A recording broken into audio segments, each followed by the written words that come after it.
afternoon, everyone, and welcome to the Bellevue Bruins Sports Network. Coming to you live from Don Roddy Baseball Field on the campus of Bellevue East High School in Bellevue, Nebraska. We bring you game number 2 of the 2023 NAIA National Baseball Tournament opening round from the Bellevue bracket as the host team, the number 1 seeded Bellevue University Bruins, take on the number 4 seeded team, the Grandview University Vikings, out of Des Moines, Iowa. Welcome back if you are with us for game number 1 today. Welcome for the first time if this is your first journey with us. Mick Krupski and Chris Williamson bringing the play-by-play and color commentary. One game in the book. In that one, it was the Oklahoma City University Stars defeating the Doane University Tigers by a score of 5-1. Chris, what were some of the things that you remember as highlights for game number 1 today? The main one is Eli Davis. I mean, that's kind of it. I mean, he was as advertised all day. He pitched outstanding. I think he ended up throwing 137 pitches in the complete game. I think he had 12, 13 strikeouts. He is a dude, plain and simple. I think we got a text message saying that he's a dog. I would agree with that statement, and he was phenomenal. He was, in my mind, the player of the game in game 1. But that doesn't mean that Forrest in game 1 for Doane didn't pitch well either. He pitched his butt off. They went match for match, pitch for pitch for 6 innings. And, Forrest just didn't have the help. Defensively, there was a few mistakes that costed him some runs, and he pitched out of some major jams that the game could have been put away very early. And give him credit, he pitched out of those major jams, and he pitched extremely well. He was just going up against Eli Davis. Oklahoma City University with the win moves on to tomorrow's winner's bracket game against the winner of game number 2, which will commence in just a moment. Doane University will take on the loser in the loser's bracket tomorrow at 12 noon. Game number 2 about to unfold before us as the 4-man umpiring crew and the 2 head coaches meet at home plate for the Bellevue University Bruins, the number 1 seed in this tournament, coming in with number 5 rated team in the NAIA Coaches Top 25 poll. The Bruins 45-8 overall on the season. The Grandview Vikings, the number 4 seed, 34-12 overall. Grandview qualified as the Heart of America tournament champions. Bellevue qualifies as the North Star Athletic Association tournament champions as well. This is the 3rd consecutive year that the Bruins have hosted this opening round. Let's take a look at the starting lineups. First of all, for the home team in game number 2, the Bellevue Bruins. Leading it off and playing center field will be Kanta Kobayashi. Batting second and playing second base is Drew Staley. Batting third, the catcher, Logan Grant. The cleanup hitter for the Bruins, third baseman, Nick Grade. Batting fifth and playing first base, Mathieu Sirois. Batting sixth, the right fielder, Anthony Lind. Batting seventh and playing left field, Jake Lacey. Batting eighth, the designated hitter, Trad Richardson.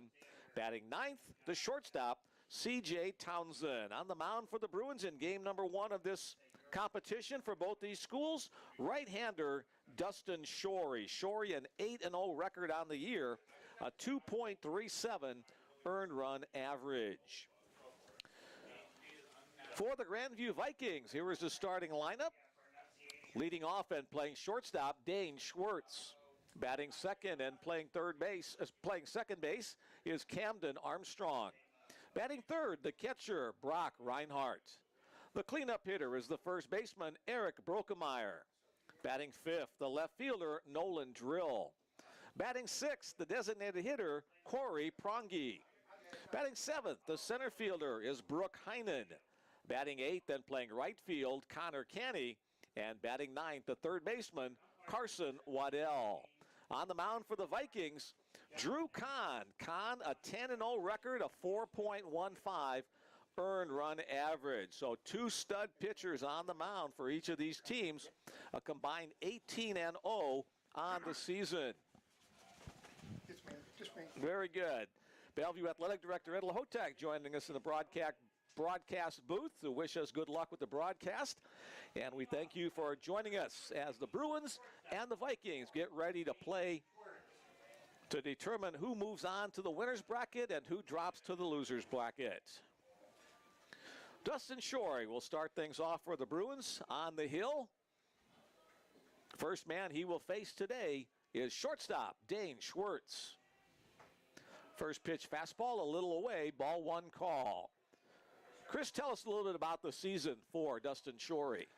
He started off, he had to finish up some schooling before he was eligible to play as their strike one. His first appearance came in relief against Southeastern. #1 team in the country, undefeated at the time, reigning national champions, and he came in and he threw 3 innings and preserved the win for Bellevue, giving Southeastern their first loss of the year. That's how he was welcomed to baseball. He had been out for a couple years. He did take a couple time off. That ball hit in the air on the line to center fielder Kanta Kobayashi. Kanta only has to move a step or two before he gloves it for the first out of the inning. Next up for the Vikings, second baseman Camden Armstrong.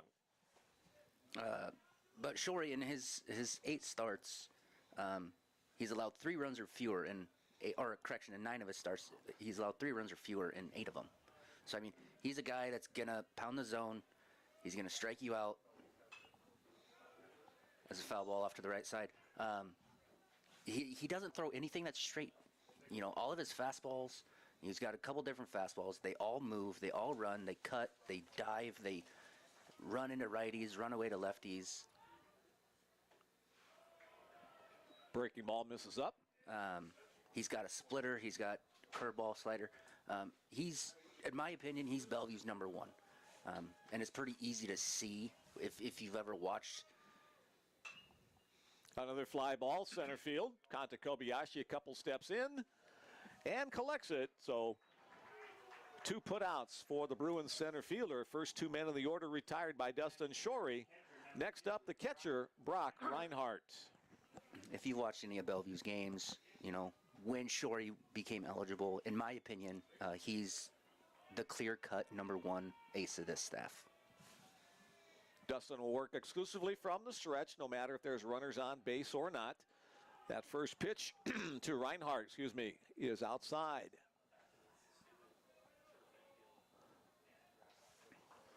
Shorey hails from Chandler, Arizona. A little number off the fist, charge hard, C.J. Townsend. Across the diamond over to Mathieu Serrois, who hangs onto the bag with this cleat. 6-4 on the play, a 3 up, 3 down, top of the first inning for the Bruins, as the Vikings nothing and the Bruins coming to bat. That's a good start by Shorey. You know, when he gets in trouble, he will give up runs early. And so to see him get weak contact and 3 quick outs in the first inning, that's a good sign for Bellevue.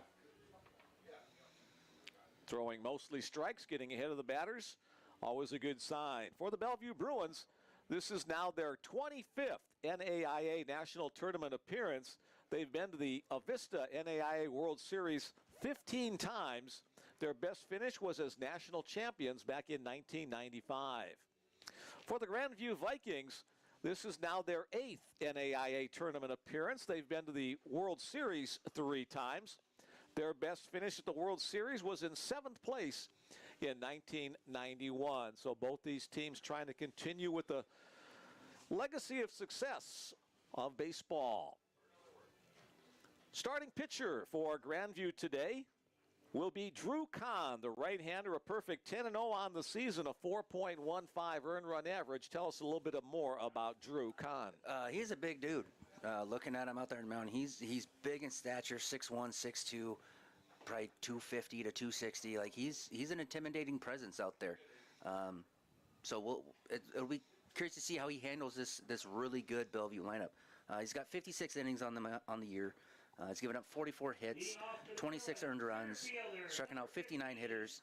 Hitters are hitting 213 on him, and he's striking out almost 10 a game. So this will be a good matchup for Bellevue. I honestly, I think this game is going to be a lot closer than than probably what people think. Grandview's good. And Bellevue can't overlook anybody. Being in a 14 bracket, I also think it hurts the number 1 seed. Here's Kanta Kobayashi leading it off for the Bruins, as he has done for the entirety of the 2022 and 23 seasons. Takes the first pitch inside, ball 1. Foul out of play, opposite way, 1-1 the count. Yeah, Kanta the last 2 years has been the staple of Bellevue's lineup at the top of the order. Batting combined over those 2 seasons above the 400 mark. This year at 395 coming into this opening round tournament. Ahead in the count, 2-1. Hit in the air to center field. That'll push the center fielder back a couple of steps. And he'll have room shy of the warning track to make the grab. That's Brooke Heinen out there for the Vikings. And Kobayashi is retired for the first out. Next up for the Bruins, second baseman Drew Staley. Staley spent most of the time of the season batting in the bottom part of the order, but he's really been effective swinging the bat. He's worked his way up to the 2-hole the last couple of weeks of the season. Yeah, he moved there when Connor Barnett got injured again, and possibly has to be out for the rest of the year. Fastball for the called strike, 1-1 on Staley. But since moving there, to your point, he's been very, very productive there. Leads the team in on-base percentage, .506. Tardy on that fastball from Drew Kahn. It goes with the 24 hit by pitches. He's got 21, excuse me. He's 3 hit by pitches shy of the single season record for Bellevue. Fouled over the top of the overhang here at Don Roddy Field. Don Roddy Field on the campus of Bellevue East High School. This is not the home field for the Bruins throughout most of the season. Bellevue will play occasional games here. Pitch up high. John Stella Field at Brown Park is the normal home field for the Bruins, but because it's not quite large enough dimension-wise to be the host site for this opening round tournament, it has been played here over the last couple of years. Again, Staley fouls it out of play, staying alive. 2 balls, 2 strike the count on the Bruins second baseman. .385 is Drew's average on the season. Again, a ball hit to center field, right at Heinen, and he'll make the catch. So both center fielders very active in the early going of today's contest. A scheduled 9-inning contest. 10-run rule would come into effect after 7 innings, should that come into play. Next batter for the Bruins, the catcher, Logan Grant. Logan actually started the year at third base, and then he actually got moved to... First pitch swinging, fouled out of play. He got moved to catcher early in the season. They were trying to figure out lineup, who to play where. And, actually, since he's moved to catcher, he's actually hitting .405 on the year.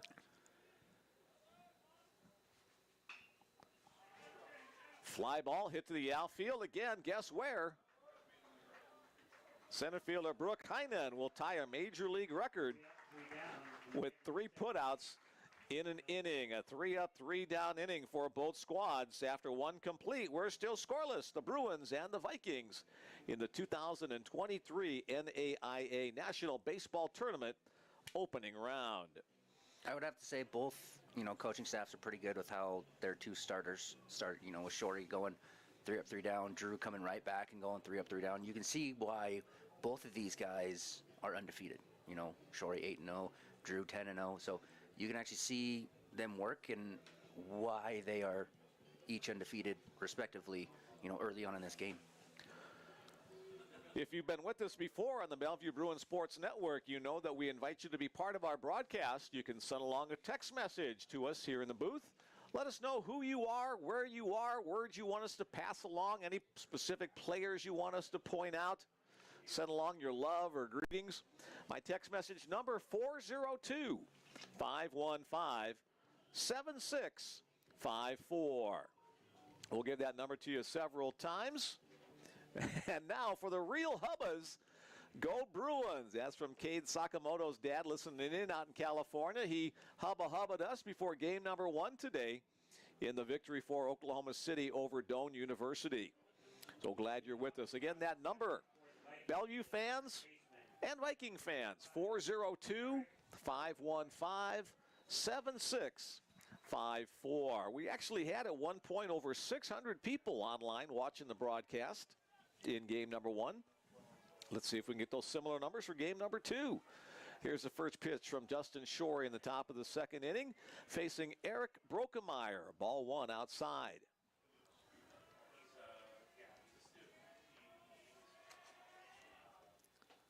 Tries to check his swing. They'll appeal to first. They say no swing. Brokemeyer leads the Vikings in both hits and doubles. 60 hits on the season, 17 of them for 2 bags. And he's third on the team in batting average. He's hitting .380 on the year. Coming right our way up toward the camera. The net protects us. Plate of glass between us and the camera as well. 2-1 now the count in the battle between Dustin Shorey and Eric Brokemeyer.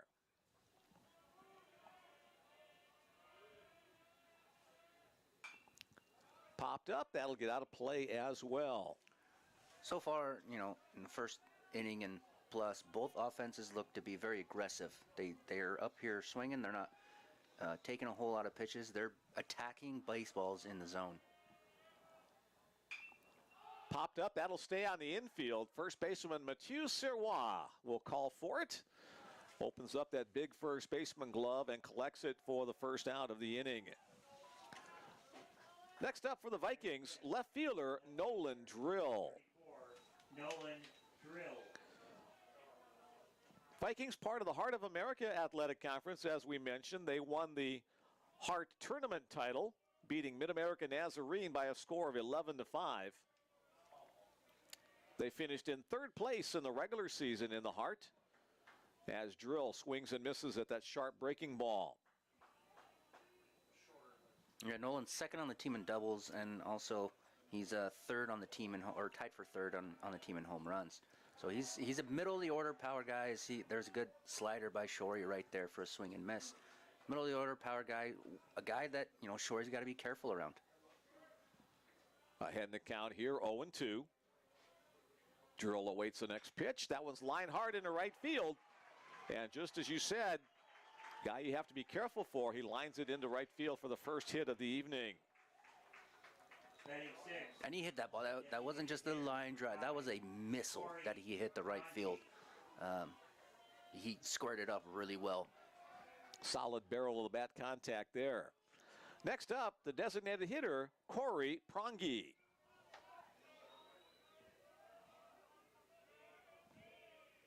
Drill with the lead at first. Prongi awaits the first pitch, flared down the left field side in foul territory.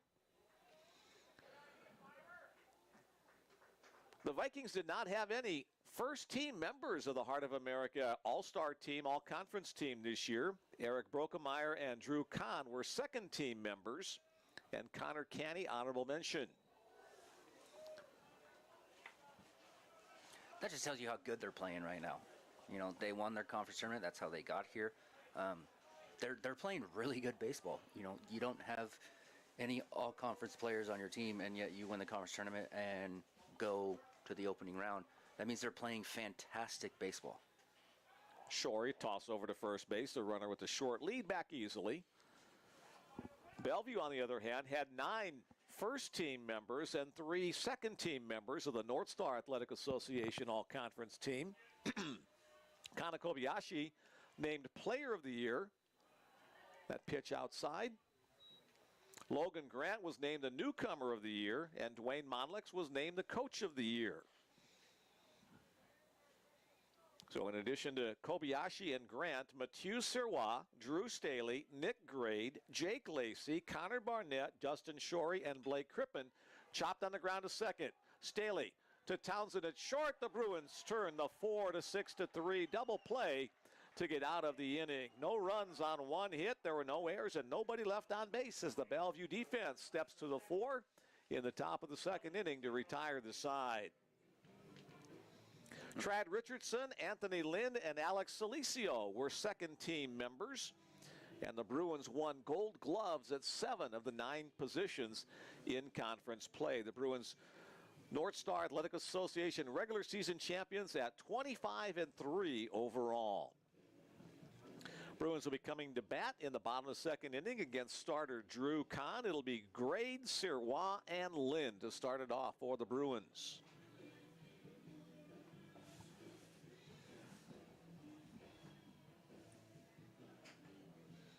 All right, we've got a bunch more texts here. Let's go, Bruins, from the Townsends in sunny Oregon. Baby.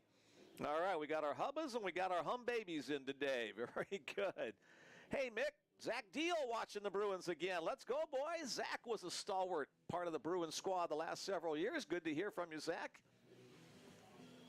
Solid glove man. Good contact man at the plate as well. Glad you're with us today. Please give a shout out to Coach Mitch.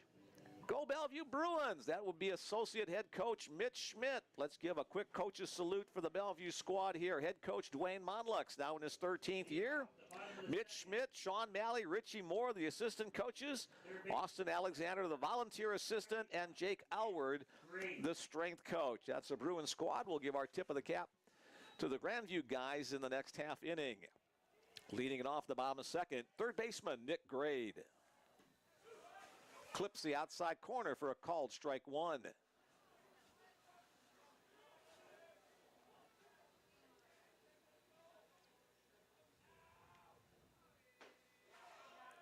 Misses on the inside. They'll appeal to first. They say no swing, 1-1. When Logan moved to catcher, Nick actually took over at third base. So that's where his playing time came in when Logan got moved behind the plate. Hit in the air to center field. Again, Heinen didn't see it right off the bat. Now he's going back. He'll run out of room. But tripping over first base is Nick Grade, so he'll hold himself to a single on that well-hit ball that winds up on the warning track. Looks like Nick's going to be okay, maybe embarrassed a little bit, but just got his feet tangled trying to go around first base. Yeah, I'm not sure. I think he caught the lip of the grass, the outside grass. I think he kicked a hole, or he had to have kicked a hole or something, because he like rolled across first base, so he hit it hard. So I'm not quite sure what he stepped on or kicked or whatever it was. He'll hear it from his teammates in the next half inning. Next up for the Bruins, first baseman Mathieu Sirois. Fouled back to the screen. Sirois had a cut. Sirois on the season has had several tape measure type home runs, 450 feet or thereabouts on the season, including one in the championship game of the conference tournament last week. I think he's got to be very productive this tournament if Bellevue wants to go far. He's one of their better hitters. He's one of their main power guys. I think he's got to be very productive, and he's got to give good at-bats. He can be productive and not get a hit. He's got to have really good at-bats, and he can't give any at-bats away. Just under 700 slugging percentage on the year. Swings and misses at that one. 12 home runs, 41 RBIs on the year for Sirois. Head coach Dwayne Monlux runs through a series of signs from the third base coaching box. Bellevue, a high-scoring offense, averaging 9.8 runs per game. Chop foul. Count remains 0-2 on the Bruin first baseman. Bellevue team batting average 348. That's tops of the four teams in this opening round regional. 319, the batting average for Grandview.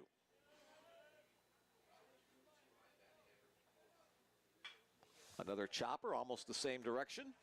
That's a good pitch by Drew. If he continues, that's how you get Sirois out.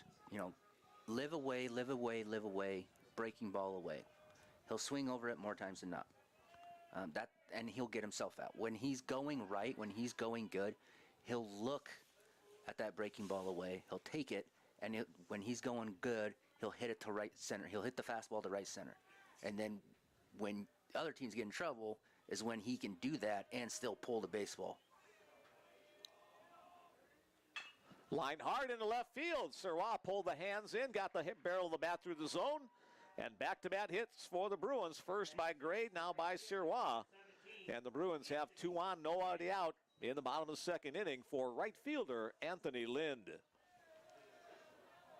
Anthony hitting .333 on the season. He was on fire earlier in the season during the Florida trip. Hit over 500 in the Bruins games there. Let's see if he'll be called on to bunt here, or the Bruins try to play for an even bigger inning in the first or in the second. Shows bunt, puts it down perfectly up the third base side. Kahn will have no play. It'll be a base hit for Anthony Lynn. Back-to-back base hits for the Bruins.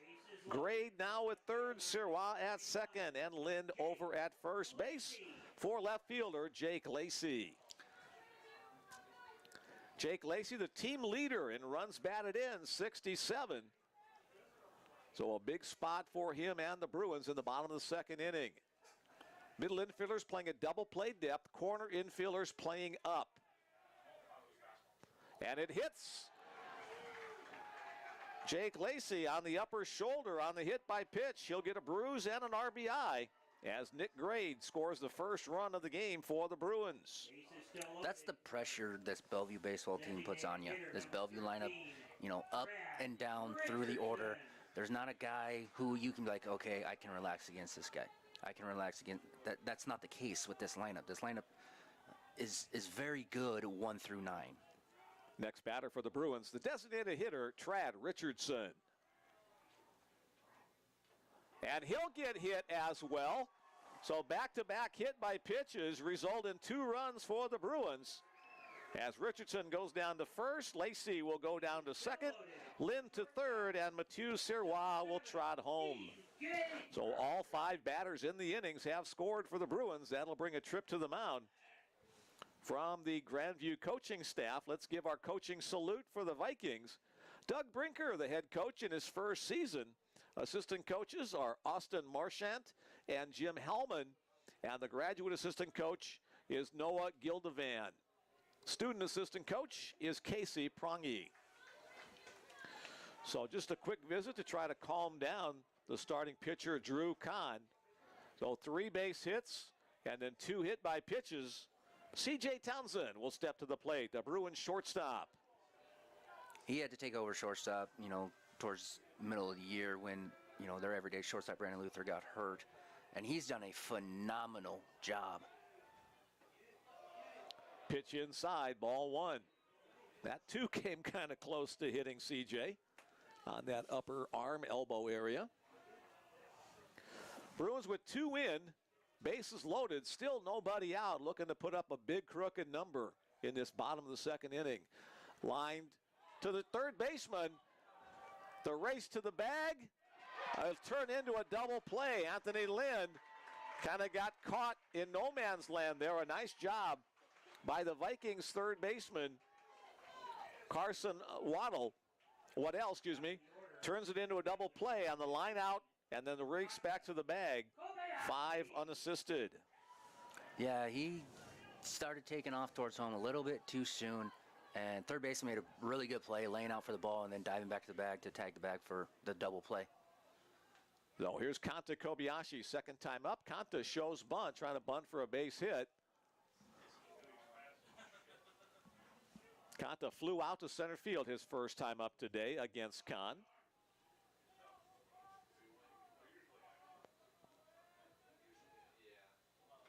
And that one gets away from the catcher on the wild pitch.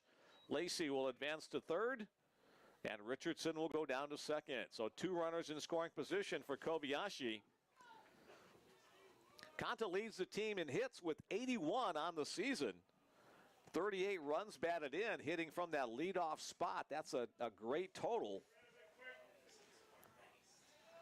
Was named a second-team NAIA All-American last year, a preseason All-American this year. North Star Player of the Year. A lot of honors. Well-deserved honors for Kanta. That one's hit in the air to left field. And it's over the head of the left fielder. 2 runs will score. Kobayashi on his way to second base. That's where he will hold up. It was kind of a tough play for left fielder Nolan Drill. Hit right at him, but had some pop and got over his head. He couldn't get deep enough on it. And Kanta Kobayashi will pick up 2 RBIs on that double. Number 4, Drew. Yeah, that was a line drive. I don't think he had a great read on it out in left field because he was just kind of backpedaling. instead of turning and running after the ball. And then it just carried over his head. I don't know if he didn't see it right away or what. Those balls hit right at you as an outfielder are sometimes the toughest to gauge. Yeah. You don't know how far they're going to go. And that one turned into a 2-run batted-in double for Kobayashi. Here's Drew Staley trying to keep the inning alive with another runner in scoring position. Takes a breaking ball for a called strike one. 4 runs on 4 hits thus far in the inning for the Bruins. Kahn comes set at the letters. Will step the runner back to second base. So Kobayashi now with 40 runs batted in on the year.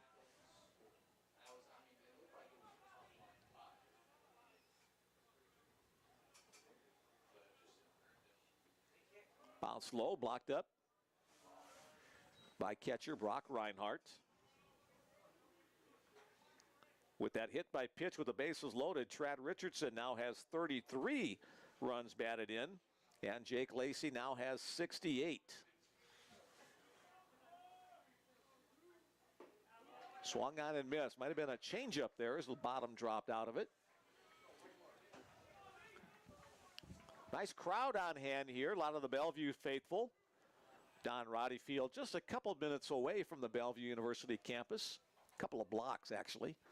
Swung on and missed. Same pitch, same result. The strikeout retires the side, but the Bruins send 8 batters to the plate in the bottom of the second inning. 4 runs on 4 hits.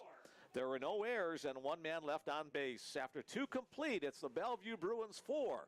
The Grandview Vikings, nothing. Yeah, that was a fantastic inning by Bellevue's offense there. They put a lot of pressure on Drew, and they made him throw strikes, and they punished the strikes. Matthew had a good at-bat, fouled off a few pitches to get a base hit, and then a couple hit-by pitches.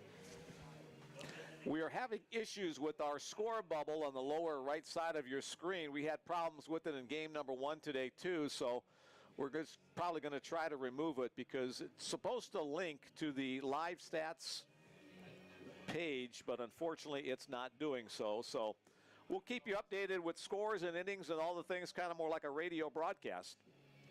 All right, let's get back to some text messages here. Let's go Bellevue. The Locke family up in Montana are ready for another Bruins win as always. Commentary is always on point. Thanks, you guys. We appreciate you listening in and those nice comments. Eric Locke, a former Bellevue Bruin. Yes, Grandview had 7 players on the all-conference team.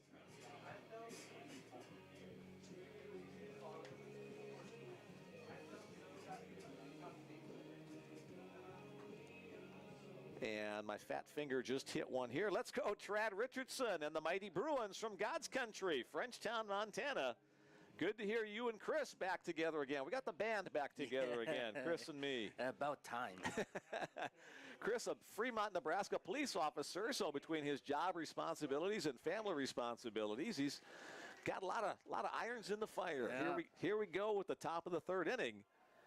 Center fielder Brooke Heinen, he's been busy defensively. We'll get his first swing of the bat. We'll see what kind of inning Shorty has. Sitting down for a while, kind of a longer inning, that last inning for him. So we'll see how he responds coming out. And he plunks Heinen on the back. No, on the hit by pitch, the leadoff guy will get on base. Bellevue had 2 hit by pitches in the last half inning. And now the Vikings have 1. Next up, right fielder Connor Canny.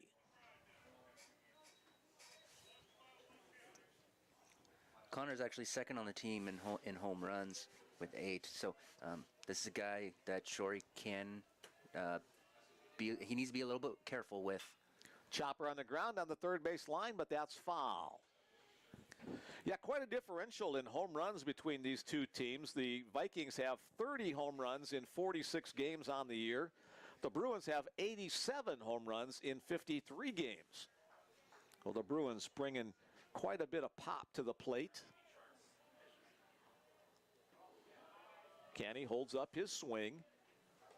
In fact, Bellevue has 4 guys with 10 or more home runs. Nick Gray leads the way with 15. 13 for Jake Lacey.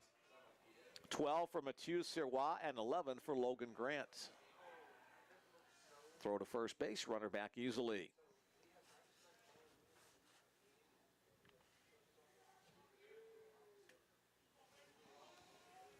Grandview University out of Des Moines, Iowa.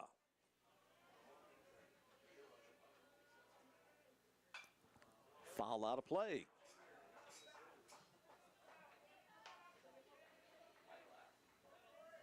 I would say look for a slider right here that's off the plate for Shorey.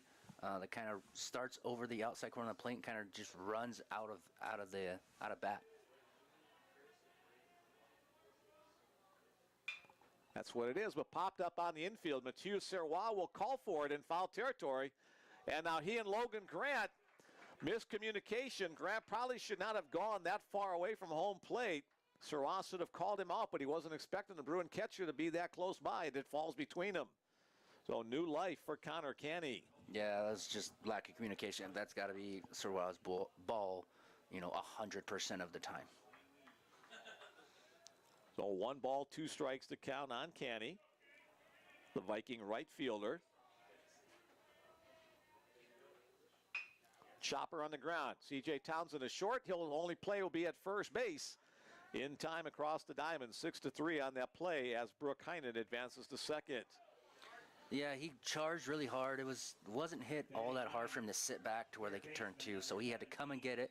And he didn't field it clean right away because I think his initial thought was the second base. He didn't field it as cleanly as he wanted, so he just had to take the out at first. Kind of got that tough in-between hop, but played it nicely to get at least an out on the play. Well, he's not used to playing on grass, so everything's true hop to him. Carson Waddell, the 9-hole hitter, the third baseman, steps in. Check swing. Serrois ranges over. He'll toss it over to Shorey at first. And Shorey just does graze across the top of the base with his spike. 3-1 on the putout at first for the second out of the inning. Good job by Serrois to range far to his right. Good job by Shorey to get over to first to retire a hustling Carson Waddell down the line. Yeah, that's why we do PFPs, and every pitcher does PFPs all the time, every day in practice for that exact reason. And if you've never heard that expression before, PFP, pitchers fielding practice. All right, drilled in to a true pitcher from the moment they step on the field. Second time through the order for the Vikings. Here's the shortstop, Dane Schwartz. Strike 1 called. See if Shorey can keep this guy off on the base paths and not let him score to keep him momentum. Outside, 1-1. Yeah, it's always good to have that shutdown inning after scoring runs to come back out defensively and put a goose egg up on the board.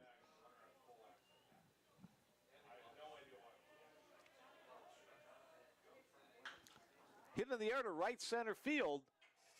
Anthony Lynn and Kanta Kobayashi converge in the area. Kanta will make the call and the catch to retire the side. No runs on no hits. There were no errors and 1 man left on base. After 2.5, the Bruins 4 and the Vikings nothing.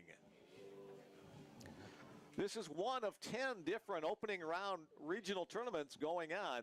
In addition to Bellevue, there's a bracket going on in Fayette, Missouri, Kingsport, Tennessee, Lewiston, Idaho, Shreveport, Louisiana, Williamsburg, Kentucky, Hattiesburg, Mississippi, Lawrenceville, Georgia, Santa Barbara, California, and Taylor, Indiana. That's your NAIA geography lesson for the day. Each of those 10 winners will advance to the NAIA National Tournament, the NAIA Avista World Series in Lewiston, Idaho later this month of May. Back to the mound goes Drew Kahn for his third inning of work. Was touched up for 4 runs in the last inning on 4 Bellevue hits. Again, let me throw out that text message number if you'd like to be part of our broadcast. Bruin fans and Viking fans. Let's go Bruins from the Townsend family in Bismarck, North Dakota. Let's go CJ. What are you guys doing in Bismarck? Let's go Bruins from the Hudlows, watching from Minnesota. Glad you guys are with us once again. And again, 402-515-7654 is our text message number. Chris Williamson, former Bellevue pitcher, and Mick Krupski, living the retired life. Here's Logan Grant leading off The bottom of the third inning. Grant flew out to center his first time up. Takes a called strike one. I'm an old high school baseball coach. Played baseball until I was 59 years old. Thank God for the senior league here in the Omaha area. They'll appeal to third base. They say no swing. 1-1 the count on Grant.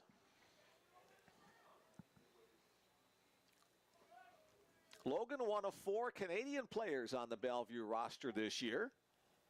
That one's hit hard into right center field. That's going to drop in for a base hit, maybe 2. Grant rounds first, doesn't trip. He's on his way to second and slides in safely with a leadoff double. That's one thing that Bellevue does. You know, they put a lot of pressure on you on the base paths, whether that's stolen bases, taking the extra base, pushing doubles. That's what they do. They put a lot of pressure on you to play really good, sound defense. Grant will come out as his courtesy runner. Takumi Maeno will head into the game. Takumi, the leader in stolen bases on the year for the Bruins. So we mentioned 4 Canadian players. Takumi, one of 2 Japanese players on the Bellevue squad. Kanta Kobayashi, the other. Yeah, Takumi's 20 of 25 on stolen bases. Nick Grade, who singled his first time up. Chance to advance the base runner. So look for Nick to try to hit it behind the base runner or through. Comes up empty on that fastball pitch from Drew Kahn.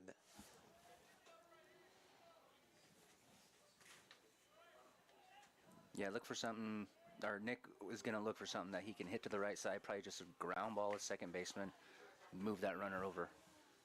Kahn averages just over a strikeout per inning on the season, 9.43 per 9-inning game. That was fouled back, 0-2 the count. Now Nick just has to kind of go to defensive mode, put the bat on the ball, anything in and around the zone. Temperatures today have been in the 50s, a cool, cloudy day in the Omaha Bellevue area. That one's hit in the air to the left field side and fairly deep. Setting up on the warning track, the catch is made by left fielder Nolan Drill for the first out of the inning. So Grade gave it a pretty good ride, but doesn't get the base runner advanced. Next up, first baseman Mathieu Serrois. From that attempted French pronunciation, you can tell Mathieu, another one of the Canadian guys on the Bellevue squad. I think Bellevue will be looking for him to get an extra base hit at some point in this game. Called strike one on the breaking ball from Kahn. On the year, he's had, they are 16-1 when he gets an extra base hit on the year. And the only loss they lost in 15 innings where he hit a game-tying home run. Comes up empty on that swing. Nice location, breaking down and away. 0-2. But that pitch right there, that's how you get him out on a regular basis. Throw that pitch more times than not, and he'll swing over the top of it. Nice location on that pitch from Kahn, trying to get Serrois to extend his strike zone. Again, that's a good pitch. That's a good spot. That's where you want to throw against Matty. Kahn comes set at the letters, looks the runner back to second, and delivers. Lined past the Bruin dugout. Count remains 1-2. But when you miss, yeah, it's going to go a long way. You miss over the middle or inner part of the plate, he can hit it a long ways.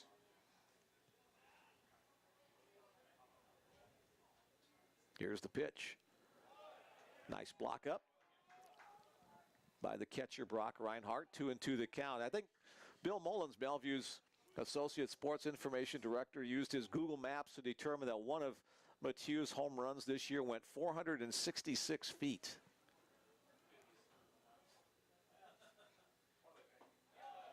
Down low, so the count goes from 0-2 to 3-2. When he's seeing the ball like this and he's taking those type of pitches that, you know, he usually will swing at, that's when he is going really well. Payoff pitch upcoming from Drew Kahn to Mathieu Serrois, but we'll have to wait just a few seconds as Kahn steps the runner back to second. Logan Grant's courtesy runner to Kumi Maeno is the runner out there on second. Claps for his teammate at the plate.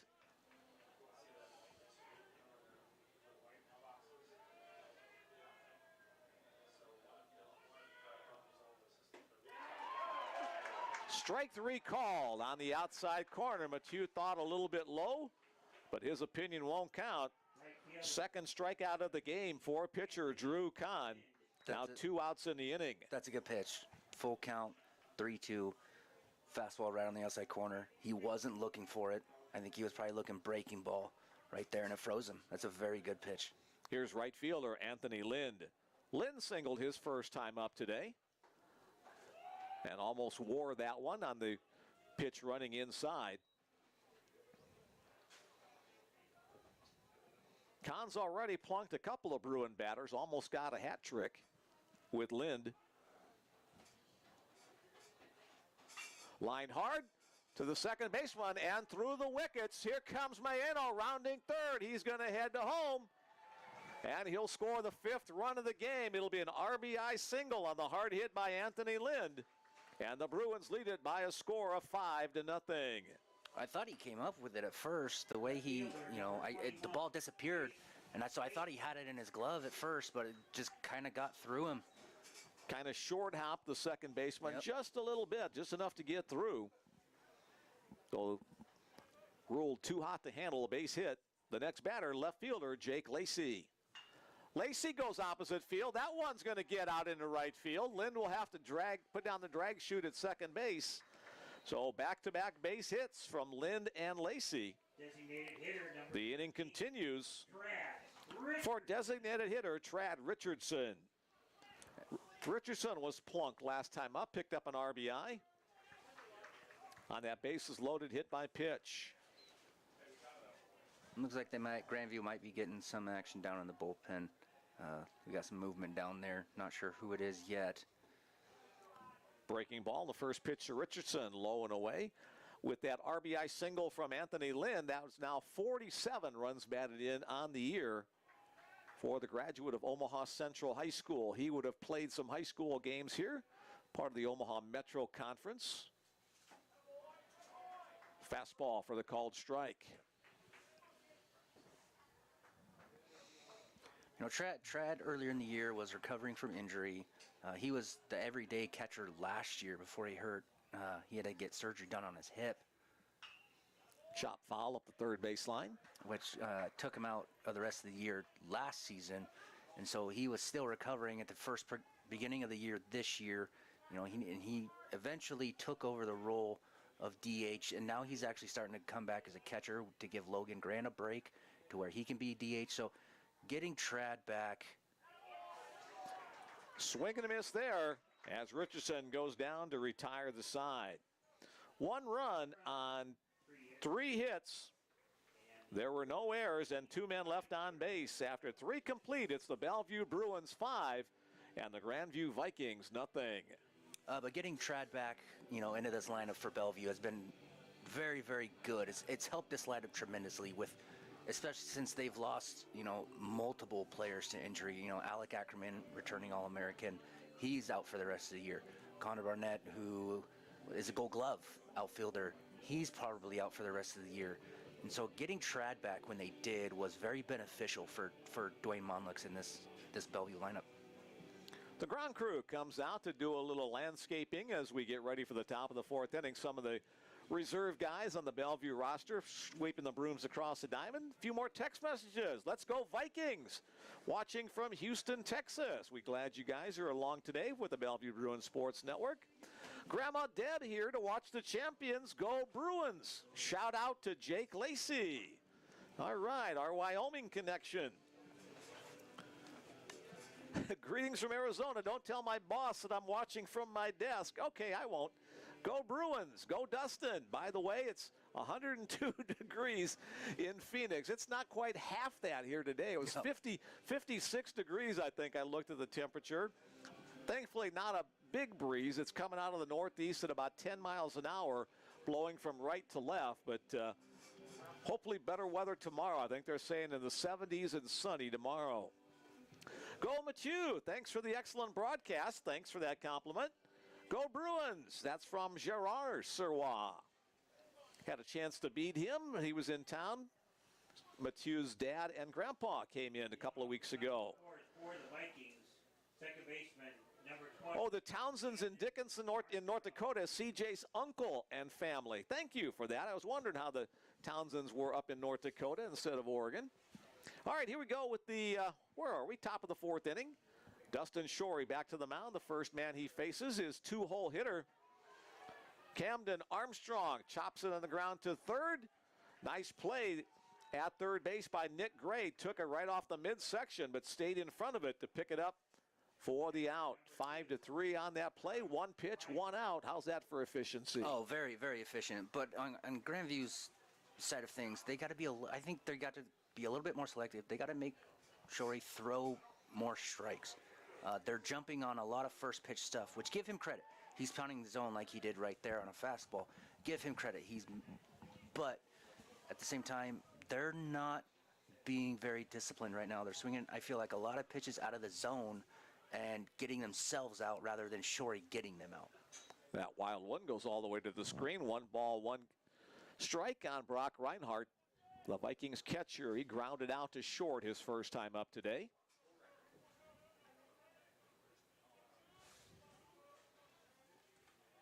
On the season, the Vikings were averaging 7.7 runs per game and had an earned run average of 5.19. Playing some of their best ball of the season late in the season, winning the Heart of America Tournament Championship. Good pop on that fastball by Shorey. 2-2 the count. I think if Grandview can string a few hits together, get a little pressure, make this Bellevue defense a little bit uneasy. Chopper to the left side, and that'll get through between the Bruins third baseman and shortstop, Grade and Townsend. Infield hit First baseman from Brock Reinhardt. Make this defense a little bit uneasy. Make them, a little bit nervous about fielding the correct, fielding the baseball, making the correct play. You never know what can happen.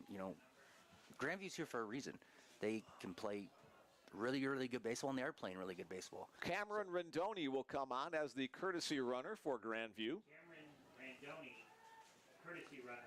And let's see how Shorey can handle, he's already gotten 2 double plays already so far in the first 3 innings. Let's see if he can get another one.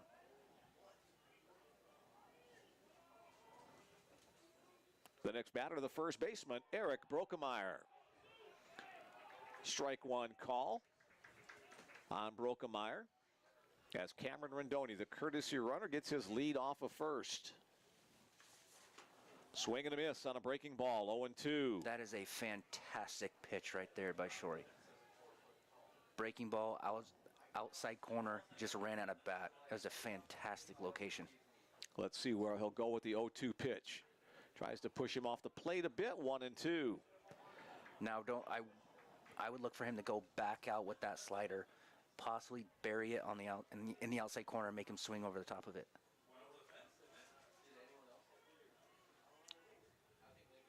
You called it. Did he hold his swing? They say yes, he did. Able to check it up. 2-2 the count. Yeah, he threw it way too far in the other batter's box. That was supposed to be starting on the outside corner where the one for strike 2 was at. But very good idea. The 2-2 pitch misses low and away, so the count goes full. Down by 5 runs. Let's see what the Vikings do here with the runner at first. Probably won't be going down by 5. It wouldn't surprise me if they put him in action so they stay out of the plate and he's not going. Right there, strike 3 called on the outside corner. The throw behind is not in time, but the strikeout is the second out of the inning. And Dustin Shorey, who is a frequently high strikeout pitcher, that's just his first K of the game. Yeah, full count, fastball right on the outside corner. He threw 3 breaking balls in a row, so I figured he figured that he was probably gonna looking for another one and froze him with a fastball. Nolan Drill, the left fielder, got the first hit of the game. His first time up, takes a pitch wide in his second trip. Rindoni, the courtesy runner at first, does have 5 stolen bases on the season.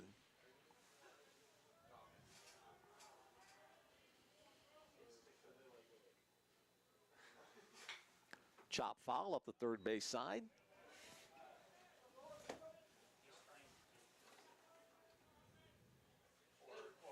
1-1 the count on Drill.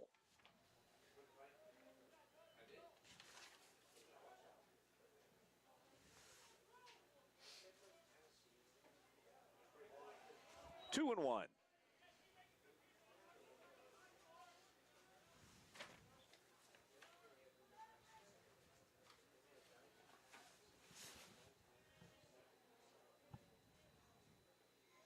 Logan Grant keeps it in front to save the wild pitch. Nice athletic play by the Bruins catcher. It looked like it hit off his hand. He's flexing his hand as he's walking back behind the plate. I wonder if it hit off his hand or his forearm. Yeah, the black and blue marks of being a catcher. Found out earlier this year that also he was a hockey goalie during his high school career. A little flare out in the left field. A diving grab out there made. Nice play on the diving effort. Jake Lacey lays out for that one to Rob Nolan. Drill of a base hit and a potential 2 runners in scoring position situation. I don't think anybody thought he had a chance of making that play. He ran a long ways to get to that baseball.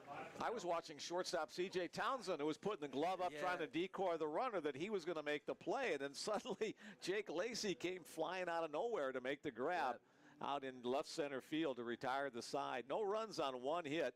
There were no errors and 1 man left on base. 3.5 innings in the book. The Bellevue Bruins lead it by a score of 5-0 over the Grandview University Vikings. All right, I've got a couple more messages in the queue. Go Brianna, go Bruins go from the Luthers. Brendan Luther's family listening in.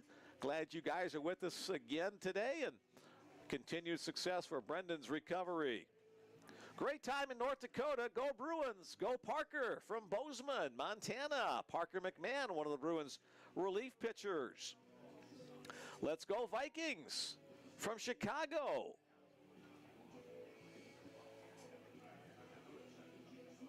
Playing great defense all season long. Number 2 in the country in fielding percentage. Yeah, I had that here and haven't got to mention it yet. Bellevue was the number 1 defensive team in the country last year with a .980 fielding percentage. They're .978 right now this year. All right, leading it off in the bottom of the 4th inning, shortstop C.J. Townsend.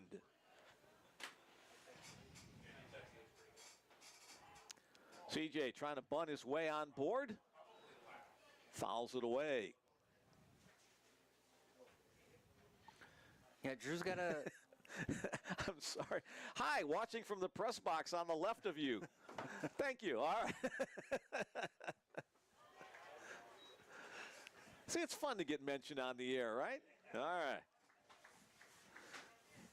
Let's see if Drew Cohn can have a shutdown inning, a 0 inning to kind of stop this momentum that Bellevue keeps building. Fouled out of play, right side by Townsend. Count remains at 0-2.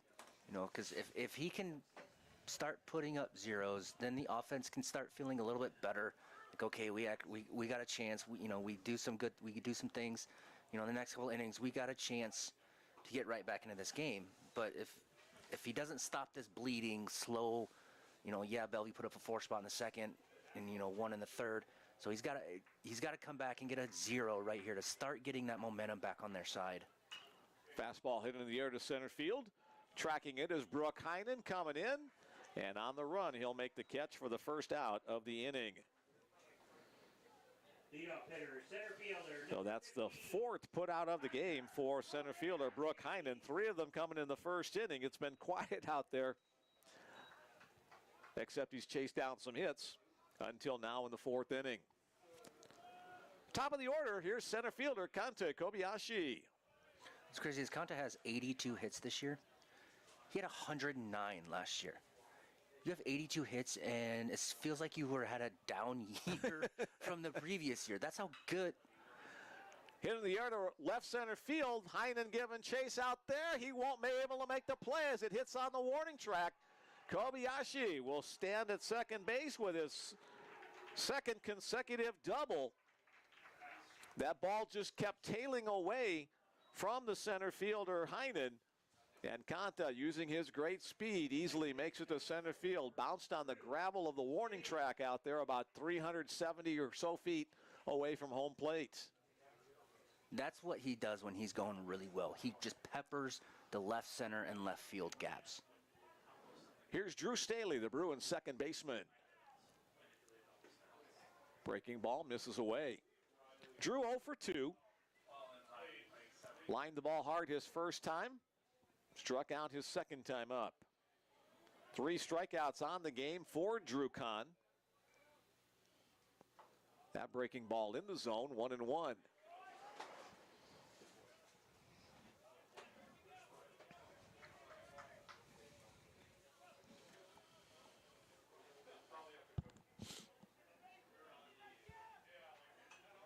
Comes in on the hands of Staley, fouled back out of play.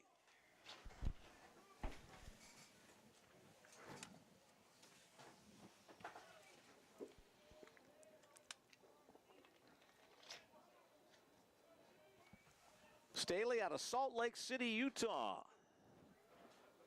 Played at Utah State Eastern and Lane College of Oregon. Kobayashi trying to steal third. He'll slide into the tag, and he is out on a strong throw from catcher Brock Reinhardt. I don't mind that at all. I don't mind that. It was a 1-2 count. You're looking for a breaking ball. You know, you're trying to get third base with 1 out.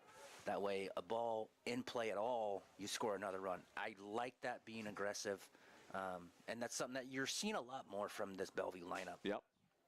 Reinhardt right on the money, though, with that throw. Out into right field. Coming on to make the play is right fielder Connor Canny to retire the side. So the Bruins get a runner in scoring position, but don't get anyone across. No runs on 1 hit. There were no errors and nobody left on base. 4 complete innings in the book. The Bellevue Bruins 5. The Grandview Vikings nothing.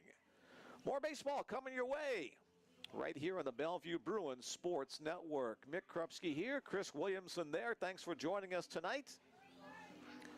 Whether you're a Bellevue fan or a Vikings fan, we wish your teams success in this tournament and whatever their baseball and life careers take them. Yeah. Hey, Coach Monlux's mother is joining us again. We're on our way. See you tomorrow. Coming in from Wyoming on the journey across Interstate 80. We'll look forward to seeing you once again. Give your son a kiss from Chris and me. Okay, maybe not. All right, we got some nice laughing face emojis as well from one of our Vikings fans. Let's go for a win, Bruins. Baseball emojis and muscle emojis from Alex Salicio's mom listening in Chula Vista, California. Alex, one of the Bruins starting pitchers. We'll see him in one of the games for the Bruins in this tournament. Thanks for joining us once again from the San Diego area. Cross country text coming in. We appreciate you guys playing along with us today as we get ready for the top of the 5th inning. A pretty quickly moving game. Leading it off is the designated hitter, Corey Prongi.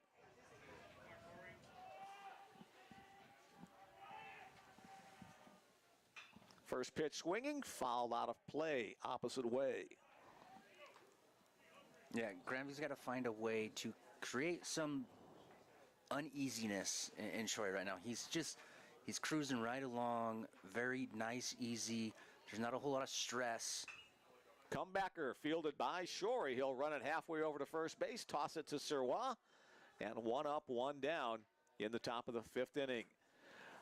We used to use the expression sitting in a rocking chair. Kind of that's what Dustin Shorey's now. He's as relaxed as sitting in a rocking chair, just comfortable out there and just flinging it and putting it in locations and getting guys out.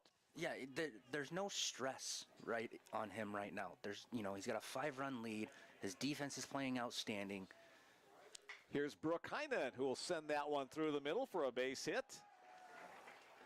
First hit of the game for Heinen, third hit of the game for the Vikings. You know, and I think in his mind, okay, if he does allow 1 or 2 runs, which he's okay with, then the offense will pick him right back up for like it never happened. So I think in his mind, he's like, okay, I got to stay on top of it, but at the same time, he's pitching nice and easy. Connor Canny, the next Viking batter, swings and comes up empty on that breaking ball from Shorey. So that's what I mean. If Grandview can get, you know, a couple hits together, put some pressure on the base paths. That one's hit to center field. That will drop for a base hit. Kana Kobayashi comes on strong but can't get there in time. So just as you were saying, Chris, that the Vikings need to put together a couple of hits, they do so. Brooke Heinen advancing to second on the play. That'll bring to the plate the third baseman, Carson Waddell. So if they can just keep putting pressure on Shorey, keep putting good swings, you know, those last 2 at-bats, they've had really good swings. They just took them right back to the middle. They weren't trying to pull the baseball. They weren't trying to do too much. They were taking it where the baseball was pitched. So if they continue that approach, they're going to get to Shorey at some point in this game. Fastball misses wide. Waddell, the 9-hole hitter for Grandview, finishing off the second time through the order for the Vikings against Dustin Shorey.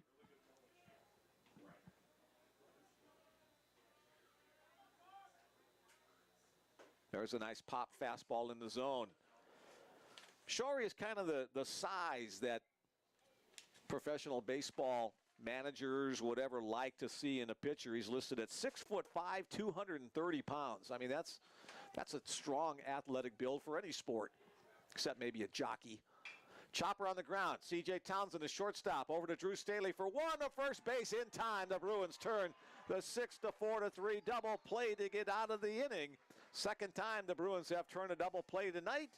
And the Vikings come away empty. No runs on 2 hits. There were no errors and 1 man left on base after 4 1/2. The score remains Bellevue 5 and Grandview nothing. I guess that's what I mean. Like Shorey's like, okay, you know, I given up a couple hits. I'll get a ground ball. My defense is playing fantastic, and we'll get out of the inning. So the stressfulness in his pitches is 0 right now. There's not a whole lot of strain in him on the mound. I'm not saying he's going through the motions, because he's not. And it looks like we do have a new pitcher for Grandview. The new pitcher coming on in relief of starter Drew Kahn is number 23, Jason Moist. Jason's got a 4-4 record. He's got a 6 ERA, almost 7 ERA, 54 innings pitched, given up 60 hits, 29 walks. He's only stricken out 28. He has given up 27 extra base hits. Teams are hitting 276 on him, and his Ks per 9 are about 4.5. So close the book on starter Drew Kahn. He'll go 4 complete innings, allowing 5 runs on 8 hits. Struck out 3, hit 2. So a less than stellar performance for Drew Kahn. I'm sure he's disappointed with that. After having such an outstanding season. He's got to be. You know, with the season he's had, you're 10-0. You're going up against, you know, in the coaches pool, the number 5th ranked team in the country. You know, this is what you come to college for. You know, in the opening round national tournament, you know, to pull a major upset, and he just didn't have. I think if you ask him, he didn't have his best stuff today. He wasn't completely 100% there today. I don't know for sure. I don't know him. I don't know what his best stuff is. But just, I guarantee you, if you ask him, he didn't have his best stuff. And he probably wishes that he could have a do-over in some of these innings that he threw. So new pitcher Jason Moist will be facing the middle part of the Bellevue order. 3-4-5 to be exact. Logan Grant, the Bruin catcher, will lead things off. Logan 1 for 2 today, a double and a run scored his last time up. As we are halfway through this 9-inning contest in the bottom of the 5th inning. Grant, Grade, and Sirois, the first 3 scheduled hitters. First pitch from Moist, a fastball. Misses up and away.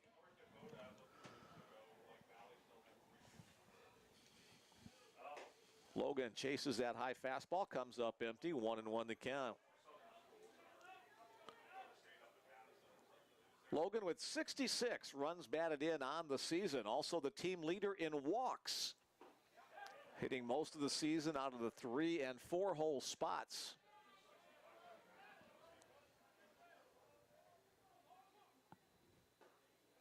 Two and two now the count.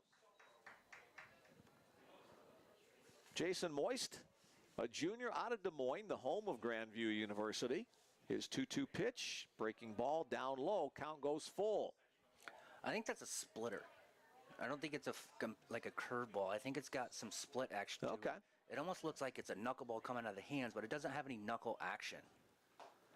Good pop on the fastball. Gets Grant swinging and missing. First strikeout on the first man faced by Jason Moist. So I think if Jason can elevate that ball just a little bit, just to where it's close enough to the zone on his splitter is what I'm talking about, it can dive. Third baseman Nick Grade, first pitch swinging, chops it to his counterpart at third. Nice play moving to the line by Carson Waddell. His throw across the diamond in time for the second out of the inning. Now the first baseman, number 20. So far, his energy is really good right now for Jason Moist, for Grandview. He's on the mound ready to go. He wants that next hitter to step in the box. Let's go. He's kind of got that Andy Pettit stare down look with the glove in front of the face. First pitch to Mathieu Sirois, a breaking ball in the zone.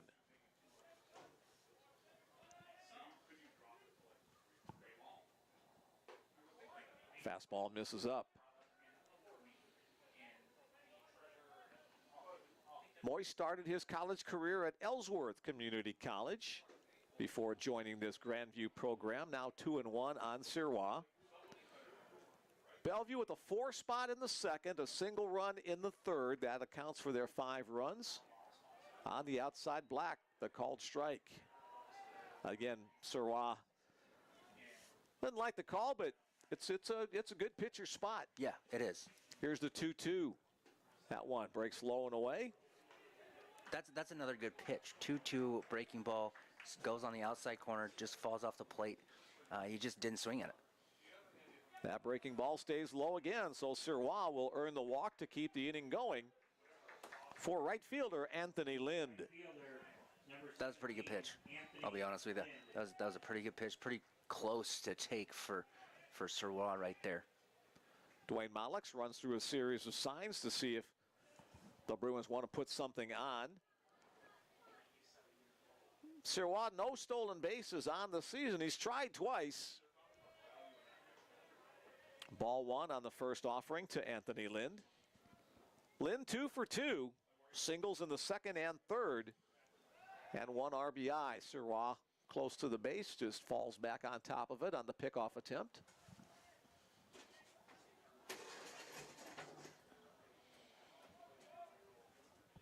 Eight hits for the Bruins thus far. Swing and a miss from Anthony Lind.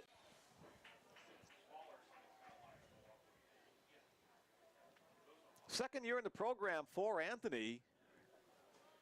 Saw limited action last year, but has made a strong impact for the Bruins this year. Took over that right field spot that Connor Barnett had played so well for the last couple of years before being injured. Yeah, that poor kid's just kind of been a walking wounded here as of late. 2-1 the count on Lind. Breaking ball. Swung on and missed. 2-2. If Jason Moist can again keep this at a 0, give his team an opportunity. You know, their energy, since he's been in the game, just their energy seems like it's picked up a little bit. And that can happen with pitching changes. Up and in. So the count will go full. Sirois will take off as soon as Moist motions towards home. Usually they play, now we got first baseman going to play behind. Eric Brokemeyer backs up, covered more territory. The 3-2 pitch hits Anthony Lind. So Lind has been up 3 times, on 3 times with 2 singles, and now a hit by pitch. So it looked like a chance for a quick 1-2-3 inning is now turned into a two-man-on situation with 2 outs for Bellevue left fielder Jake Lacey. And that, again, that's why this lineup is so good and so dangerous, is they keep the pressure on you. You feel like you have a good inning going. Lacey tried to check his swing but couldn't. As he got the first 2 hitters out very quickly, and then Soroy draws a walk, and then, even hit by pitch. So, that's the pressure that this lineup keeps on you. Lacey with that great defensive play in the last half inning. Would like to add some more with his offense. Was hit by a pitch and singled in his 2 plate appearances thus far today.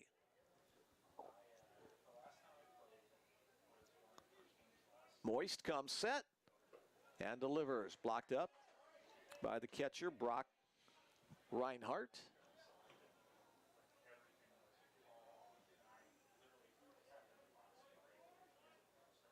Two balls, 1 strike to count. Fastball in the dirt.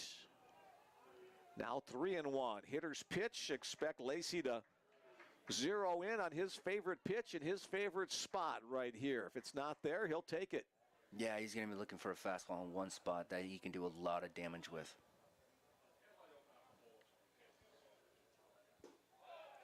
On the knees for the called strike 3, so now both base runners will be on the move with the pitch. Sawad from second, Lynn from first. Lynn's going to go first and third on a base hit no matter what. What could happen is he could score on double pretty easily. That one's hit well down the left field line, but it's going to get out of play. On the street, on the Lincoln Street, out behind the left, and off the front of a white car driving by. That'll wake you up. So the runners return to their bases, and Jake Lacey will get ready for another pitch from Jason Moist.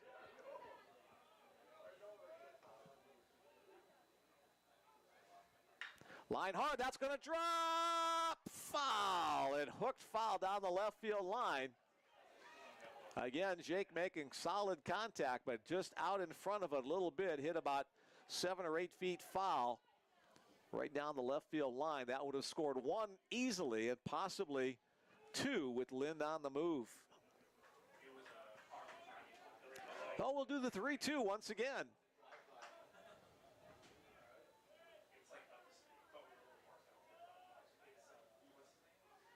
Moist with the long hold. And fouled back over the top of the overhang. Matthew and Lynn just have to be like, oh my gosh, either strike out, get a hit. I'm running really hard for nothing right now.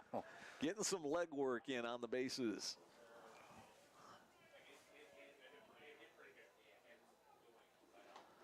The breaking ball hits Jake to swing and miss to retire the side. Grandview fans like the result of that. The Bruins threaten in the 5th but do not score. No runs on no hits. There were no errors and 2 men left on base. After 5 complete innings of play, the Bellevue Bruins lead the Grandview Vikings by a score of 5-0. Well, the Bruins with 5 left on base over the last couple of innings. Yeah, always want to try to keep adding on to the score if you can. That was the issue that Bellevue was running into earlier in the year. There was games where they were, even though they were winning games, they were keeping, 10, 12 guys on base at a time, during games. And, that was an issue that Coach Monlux was having, certain times throughout the year that they just weren't getting that hit when they had those opportunities. And, this is the time when you need those hits. You need to cash in on those hits. And while they have done it, a few times, if you talk to Coach Monlux, he's going to say it's not nearly enough. Those coaches always want more, If you talk to any coach at this level, any coach right now, the opening round, they want to get a hit anytime they have somebody in scoring position, because that could be the difference between winning and losing. And right now, they want to win. Every team here, the 46 teams that are remaining, want to win a national title. One more text in the queue here from a Vikings fan. Let's get it going, Vikes. Watching from Minnesota. as we get going with the top of the 6th inning. It'll be the top of the order for Grandview. Here's shortstop Dane Schwartz. Swinging first pitch to his shortstop counterpart. C.J. Townsend looks it in and throws it across the diamond. 1 pitch, 1 out in the 6th inning. Second baseman, number 20, Camden Armstrong. 2-hole hitter Camden Armstrong next up for the Vikings. 0 for 2 today. A fly out and a ground out for Armstrong.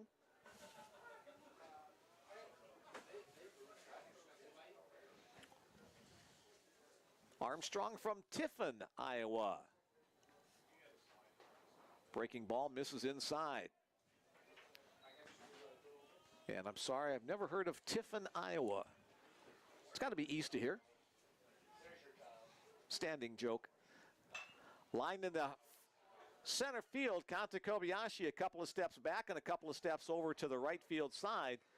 He'll track it in for the second out of the inning. Second time today that Armstrong has flown out to Kanta Kobayashi in center. Brock Reinhardt. Next up, the catcher, Brock Reinhardt. A 1 for 2 today thus far for Reinhardt.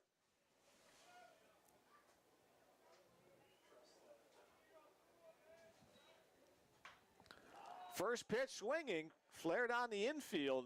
Nick Grade will look it in, and a very quick top of the 6th inning. I think that was only, what, 6 pitches? Yeah, it was quick. It was 5. So just what Dustin Shorey wanted, to get back to the bench quickly with minimal effort in the inning. 3 up, 3 down in the 6th. Score remains Bellevue 5 and Grandview nothing as the lights start to come on at Don Roddy Field. For those of you not with us in game number 1, Don Roddy was a local politician who helped push for the creation of this field back in the early 1980s. Don was a former minor league baseball player and I believe also a minor league or baseball scout for a while. Bellevue had one of the worst high school baseball fields, high school / college baseball fields in the area. So Don was among several civic leaders who pushed for the creation of this field, and it has worn his name since I think 1985 or thereabouts. So he was here for a couple of years prior to that before it officially got named Don Roddy Field. Local history lesson for you here on the Bellevue Bruin Sports Network.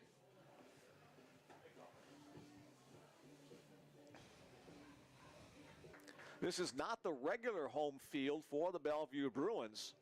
That is John Stella Field at Brown Park in South Omaha, about a 10-minute drive from here. But the dimensions of John Stella Field are a little bit too small to be used as an opening round venue, only as a backup in case of rain. John Stella Field has a field turf field, so you can play in a lot more conditions as opposed to the grass and dirt at Don Roddy Field. Leading off the bottom of the 6th inning for the Bruins, designated hitter Trad Richardson.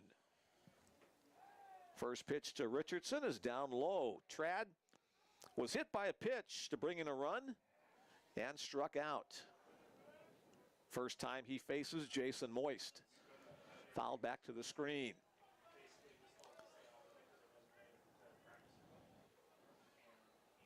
.325, the dimensions down the left and right field lines. 400 to straightaway center field as Richardson ducks underneath that breaking ball. New lights at Don Roddy Field were just added, I think, last year. LED lights, as they'll start to take effect in a little bit.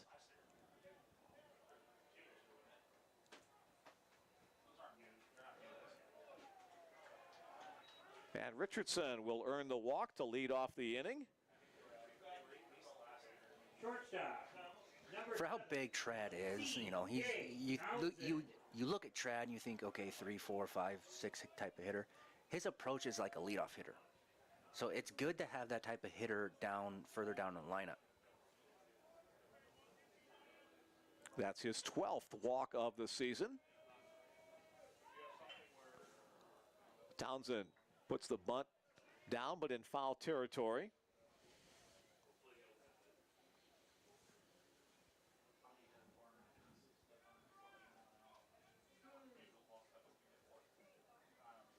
CJ, the only guy in the Bellevue starting lineup hitting below 300 on the season, will keep him a little bit humble.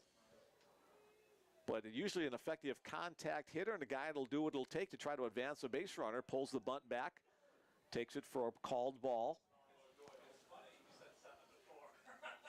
Third baseman Carson Waddell is really charging hard. So CJ's going to try to bunt the ball up the first base side here. Pulls back again as a pitch breaks low and away. I wouldn't be surprised to see, a hit and run here soon. If CJ can handle the bat pretty well, so it wouldn't shock me to see Coach take the bunt up. Puts the ball down up the first base side. Moist comes off the mound to make the play. A perfectly executed sacrifice bunt by C.J. Townsend as he gets the job done, advancing Trad Richardson to second base. That's a great bunt. It was to the right side, deadened it just enough to where the pitcher had to come and field it. No chance of getting Trad to second base. Fantastic job. Back to the top of the order for the home team. Here's center fielder Kanta Kobayashi, already with a pair of doubles in today's contest. That's 18 doubles on the season.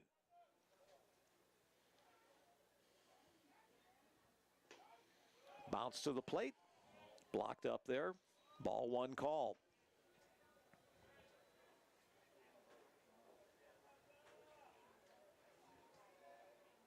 Kanta can hit the ball to any part of the field. Inside out's that swing. Up into the crowd. Nice crowd on hand this evening. The Bellevue fans, obviously a home game. Folks from Des Moines, Iowa, the home of Grandview University, making the trip across Interstate 80 to show their support for their team. Kobayashi shows bunt, pulls it back as the pitch comes in low. The winner of this game will play tomorrow afternoon at 3:30 against Oklahoma City University. The loser of this game will play tomorrow at noon against Doane in the first elimination game. Again, foul out of play by Kobayashi.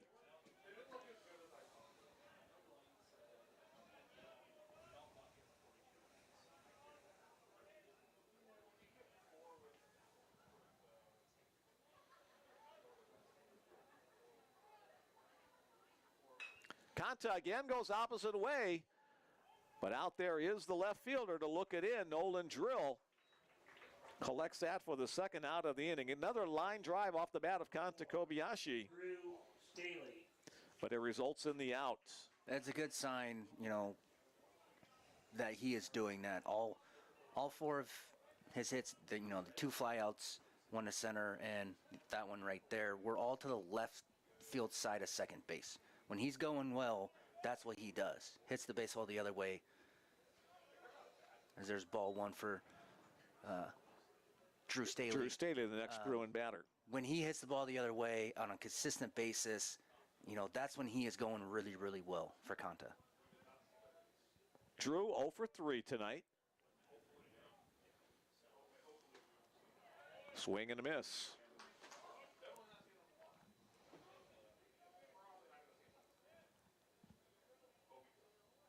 Bruins with 4 runs in the second, 1 run in the third. That's where we currently stand with a 5-0 score. Fastball on the knees for a called strike 2.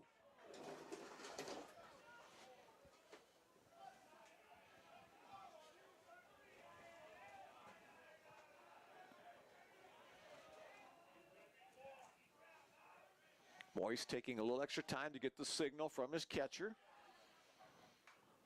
Fouled back.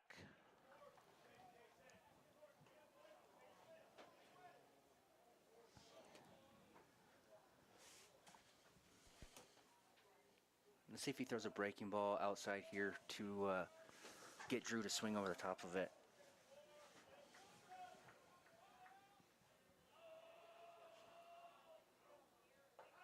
There's the overhand breaking ball, and he'll get the call for the strike 3. Third strikeout of the game for Jason Moyes coming on in relief for the Bruins in the bottom of the 6th inning. No runs on no hits. There were no errors and one man left on base. As we head to the 7th, our score remains Bellevue 5 and Grandview nothing. As the Brooms come back out, the ground crew gives the infield another little quick dusting. No, Jason Moyes has done a very good job coming in relief. Keeping this game, at 5-0, keeping Bellevue off the scoreboard. Now it's up to the offense to get some pressure going, get some bat-bats going. But the chances that they've had, give credit to Shorey, where he's come up and made big pitches when, he needed to get a double play to get himself out of an inning. 3 more texts in the queue. Let's go Bruins. Alex Salicio's #1 fan, Fanny, is watching all the way from Chula Vista. A little flame emoji. Take that win, Bruins. Fanny, glad you're with us. Your color guy keeps jinxing the Bruins. My knuckles are raw from knocking on wood. Let's go Bruins. And one more. Oh, updating. Thank you. Tiffin, Iowa. We mentioned I'd never heard of Tiffin, Iowa. It's by Iowa City. Oh, thanks for the Viking fan from Chicago who relayed that. I could have asked Google, but it was just easier to ask people listening in. So thank you. Somebody was going to respond. Yeah, thank you. I appreciate that. Tiffin, Iowa, now part of my geographical knowledge. All right, here we go with the 7th inning. 3 innings to go in this one. Leading it off for the Vikings, first baseman Eric Brokemeyer. Dustin Shorey on the outside black to start things off with a strike call.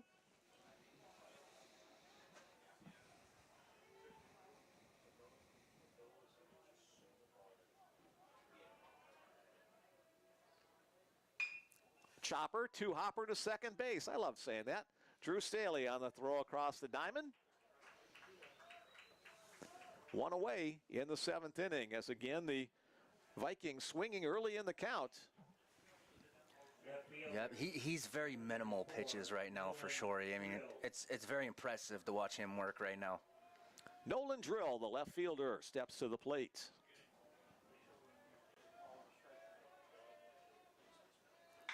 First pitch swinging again. C.J. Townsend going to his glove side. The throw to first. Not in time. An infield single for Nolan Drill.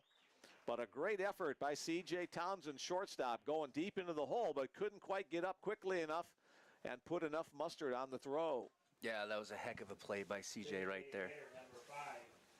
Nice job by catcher Nolan Grant going to back up the play, getting all the way down the baseline. And we've got a visit with the home plate umpire with head coach Doug Brinker. Looks like he's going to make a change on base runner. Coming out of the dugout for Grandview is #9, Colton Parkins. Will be the runner at first base for Nolan Drill. Colton Parkins.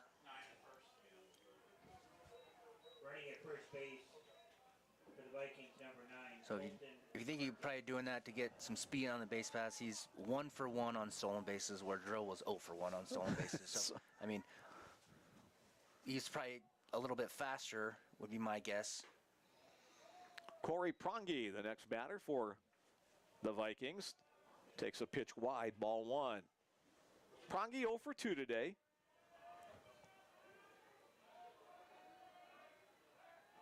Throw over to first base. The runner Parkins back easily. Down by 5 runs. Grandview has to play it conservatively. They don't have to, but again, the throw over. That was a much closer play.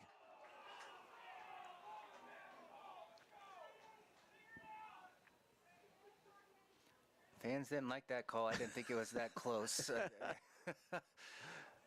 It was close, but I don't think it was close enough to for that level of vehemence to warrant that reaction. Backdoor breaking ball makes it a 1-1 count. 1 on, 1 out. We're in the top of the 7th inning. Bellevue with a 5-run lead over the Grandview Vikings. Bellevue, the #1 seed. That one gets away from Grant. Not sure what happened there. I don't know if it's a cross-up or Grant just missed it, or if Shorey missed his spot that bad to where Grant couldn't catch it. But it was just a fastball that got away. Yep. Pass ball on the play, so runner in scoring position.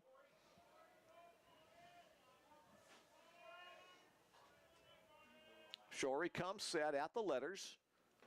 There's a good located fastball on the knees. Bellevue with 8 hits on the game, 5 hits for Grandview, but a 5 spot to a goose egg in the runs column where it matters the most. Hit in the air to center field. Kanta Kobayashi drifts over to the left side. It's in position to make the catch for the second out of the inning. The runner Parkins will have to hold at second base. So again, the Bruins are within a pitch and out of getting out of a little bit of difficulty. As the batter will be the center fielder, Brooke Heinen. But again, these pitches are stress-free. There's no stress pitches going on right now for Shorey. And we're in the 7th inning. That's how good he has been today. Dustin again looks the runner back and delivers the first pitch just off the outside edge. Logan Grant thought it was good enough.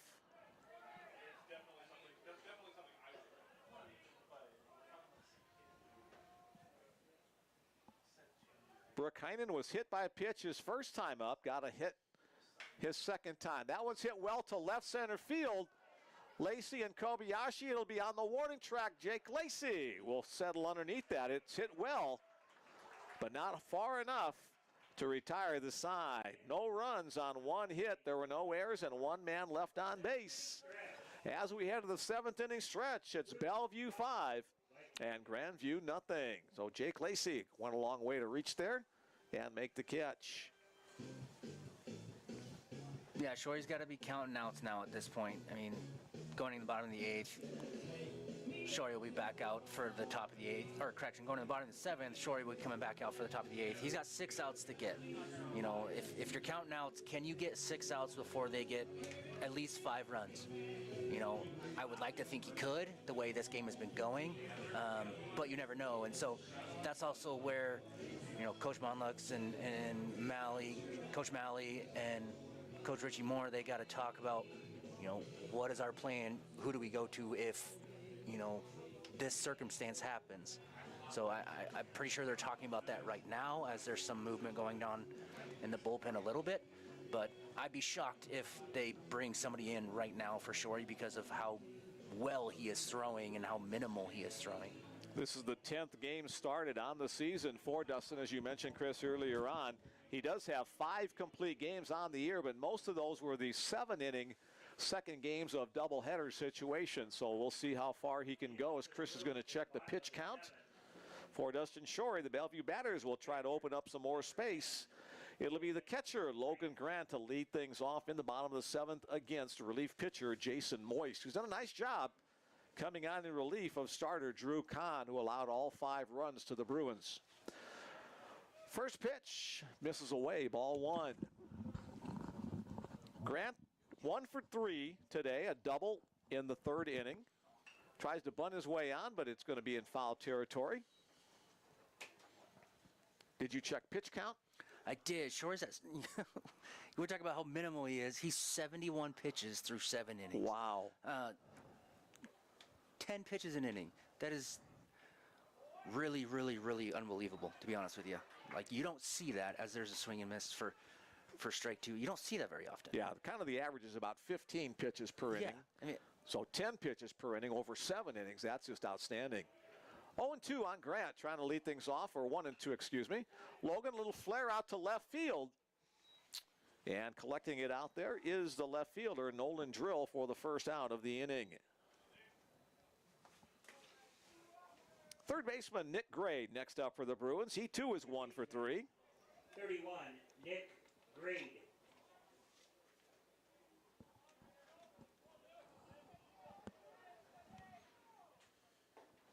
Grade takes the pitch inside.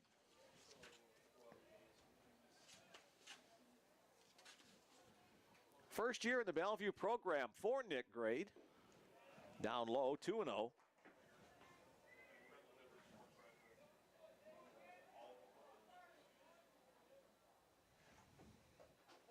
Swing and a miss.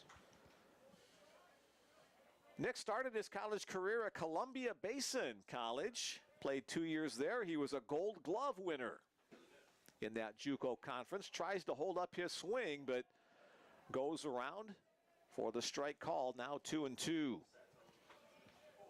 Jason Moyes has done a nice job keeping his team close.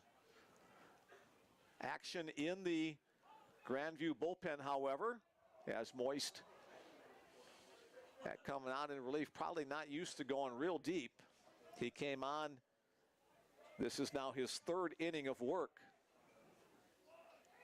Bounce to the plate, and Grade will earn the walk. No, he's done his job in coming in relief, keeping the score at 0s or 5-0, not giving up any more runs. He's done his job. He's done what his team needed him to do. Doug Brinker will head out to the mound. And just as we said, action in the bullpen, we're going to see a change of pitchers for Grandview. But tip of the cap to Jason Moyes for coming down and shutting down the Bruins offense, giving his team a chance to try to come back into this one. He'll get a nice hand from the Grandview fans in the stands as the southpaw comes on to pitch for Grandview. And as soon as he turns around, we'll be able to see his number and let you know who it is. Second number is a 2.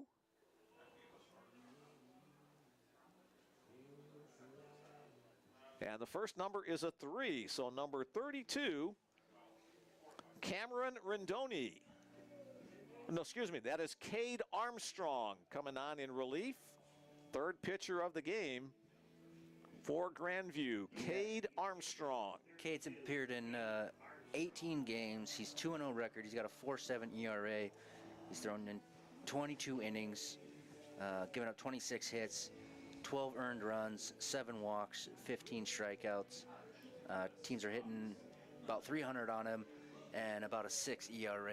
So he's, based off his numbers, he's about an inning and outing.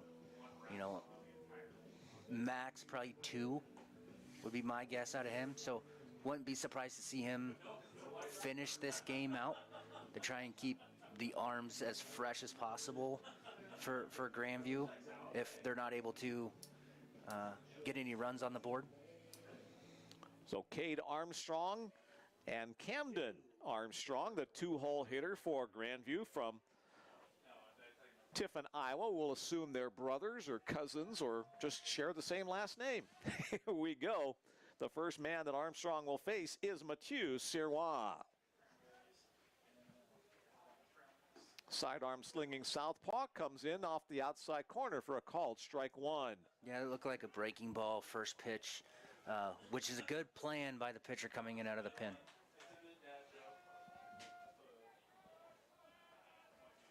Sirois 1 for 2, a single and a walk. Behind in the count now 0-2. He'll have to go defensive mode. 1 on, 1 out. The base runner is Nick Grade at first. Mathieu launches one. It's going to be foul, but it too is going to wind up on Lincoln Street, and well, it's beyond Lincoln Street. It's 20 feet up in the yard, so that had 400 feet plus. The crowd still buzzing over the distance of that one, but the count remains 0-2. Throw over to first base sends Grade back.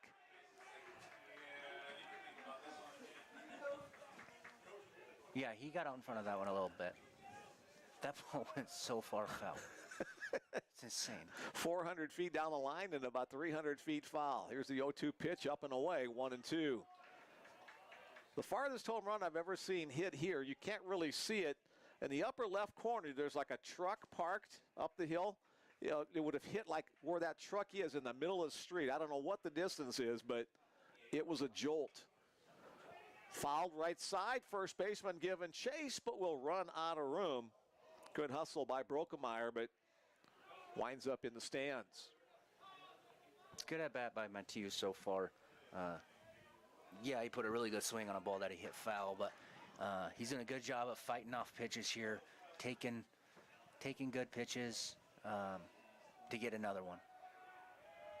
Armstrong comes set just above the belt and comes home. Another little flare. Again, Brokemeyer giving chase to the screen, and he'll reach back to make the catch. So good hustle by first baseman Eric Brokemeyer to record the second out of the inning. Yeah, from my angle, I thought he was going to overrun it for a second, but at the last little bit, he was able to reach back and snag it. Good thing those first baseman's gloves are so big to secure that one. So now with 2 outs, the batter right fielder, Anthony Lind. Swing and a miss.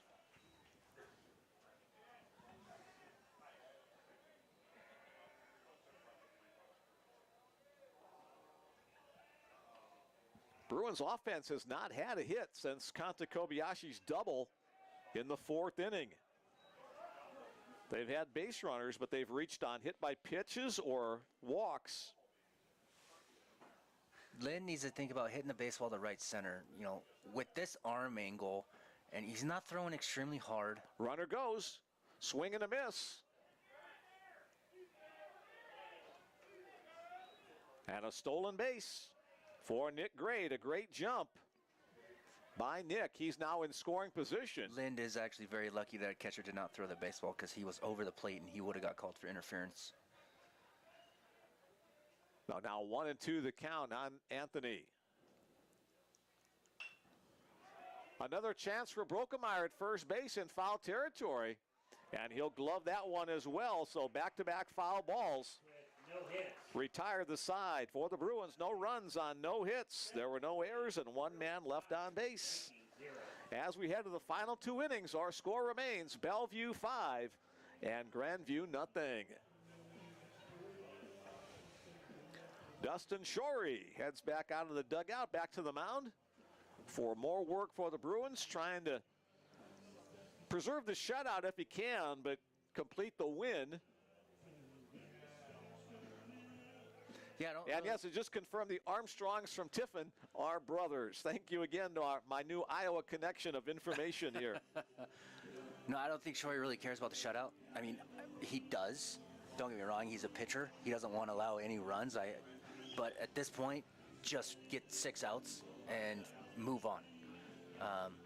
But knowing him, he's going to want to do it without allowing a run, as he should want to. Yes, that perfectionist attitude you have to have. He should want to do that. He doesn't want to give up a run with 2 innings left, because I know it would probably just drive him crazy. He'd be very upset with himself if he allowed a run at this point in the game, after how well he's been throwing.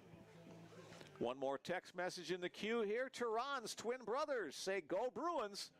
Keep up the MLB-style commentating." Well, thank you for that nice compliment. Tehran Williams, another one of the Bellevue relief pitchers.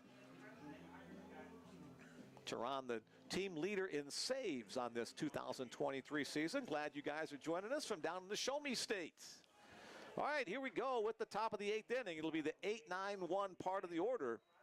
Leading it off, right fielder Connor Canny, 1 for 2 today.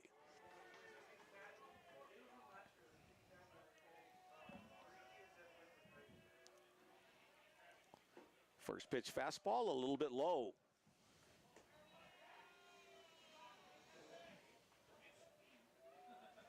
Shorey's had some big strikeout numbers on the season, but not tonight. He's been efficient getting the outs on contact. Only 1 strikeout for Dustin today. 1-1 now the count on Connor Canny. But that's been very helpful in him. Oh yeah, that's why he only had 70 pitches. Yeah. Was three double plays. Chopped on the ground to third. Nick Gray gloves it, throws it, and there's 1 out in the books. You know, he's been using his defense tremendously. And give the defense credit. You know, he had diving catch in left field. You know, CJ makes a diving play in the hole, but yeah, he wasn't able to get the guy out. But through, like I said, 2 or 3 double plays, you know, defense is playing outstanding behind him. Here's Carson, 1L. First pitch swinging, again to Nick Gray, again the catch, again the throw, and again the out. So deja vu all over again Back-to-back plays by Nick Grade. Top of the order for the Vikings, shortstop, number 4. Back to the top of the order. Fourth time through the order now against Dustin Shorey for leadoff guy, shortstop, Dane Schwartz. I mean, I think he's thrown 5 pitches in this inning, like in 2 outs. Like that's how good he's been. I can't get over that. And again, first pitch swinging down the left field line. That's a foul ball into the Bellevue bullpen. Jake Lacey giving chase. No dramatic dive necessary that time, though. 0-1 the count. You know, he's pounding the zone and making Grandview swing the bat. On the outside corner, strike 2 called. And he's getting nothing but weak contact. You know, I think there's been one hard hit ball on Shorey all day long. Schwartz, 0-2 in the count. Chopped on the ground. C.J. Townsend going up the hole. He can't make the play as it scoots under his glove for the base hit. So the inning stays alive. Are you guys cleaning up or restocking? For second baseman, Camden Armstrong. Armstrong also 0 for 3 in the 2-hole. What?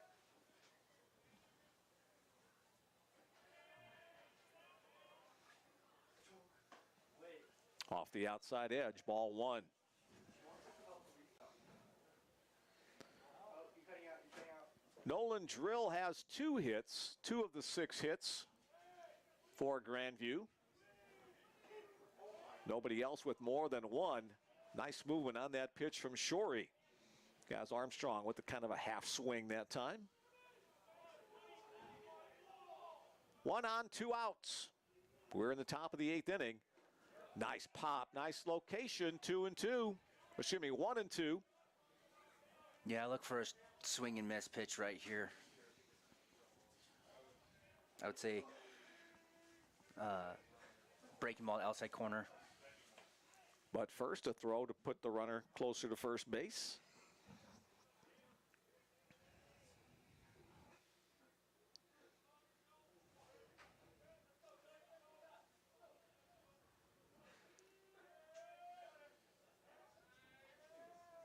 Swing and a miss. Shorey with his second strikeout of the game. Retires the side. No runs on 1 hit. There were no errors and 1 man left on base. 7.5 in the books as we head to the bottom of the 8th inning. Bellevue 5 and Grandview nothing. It'll be the bottom third of the Bellevue order. Lacey, Richardson, and Townsend to see if the Bruins have any more insurance runs to put in the bank.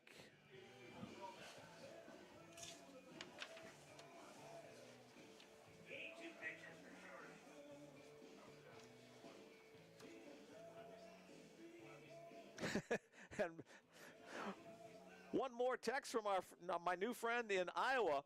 For information, the Armstrong boys were born in Omaha.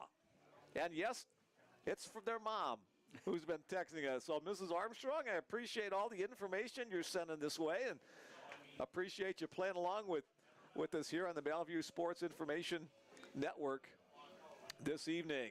That's kind of why we do this, to make it a fun broadcast, make it a two-way street. Thanks to everybody for listening in, as we'll have all of the games of this tournament coming your way right here at the BUBruins.com website or our YouTube page.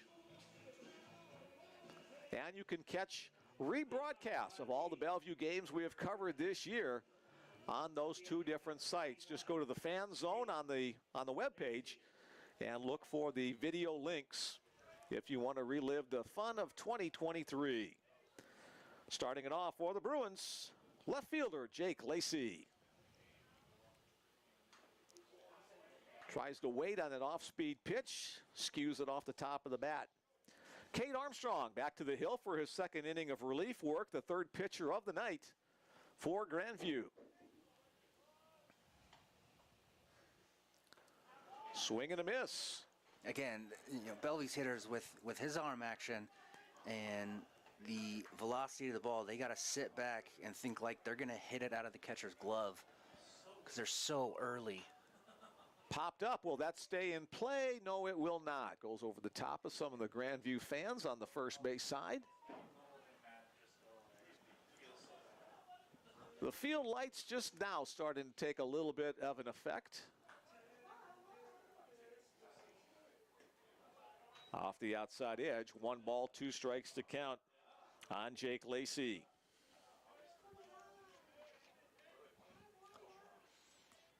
Lacey, 1 hit, 1 RBI today. Off the outside edge, now 2-2.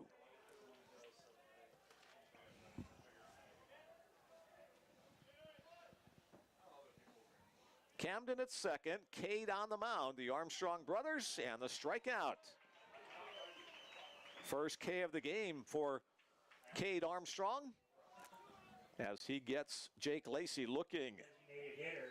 Next up for Bellevue, designated hitter Trad Richardson.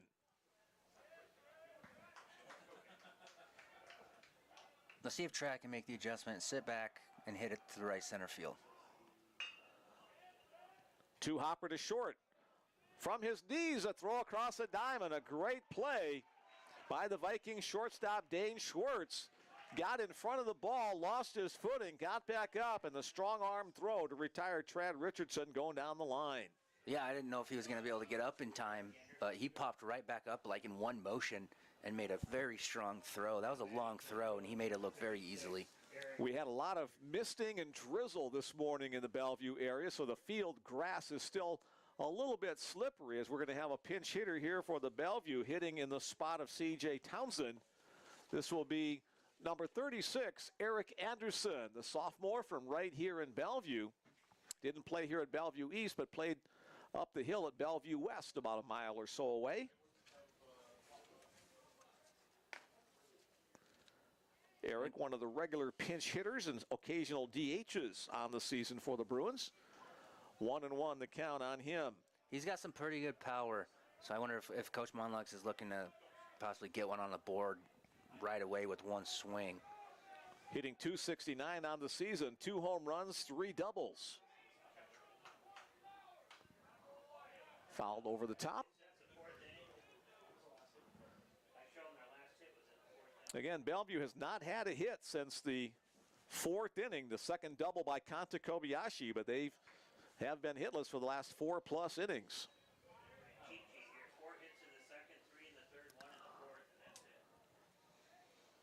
Anderson, 2 balls, 2 strikes, 2 out, nobody on in the bottom of the 8th inning.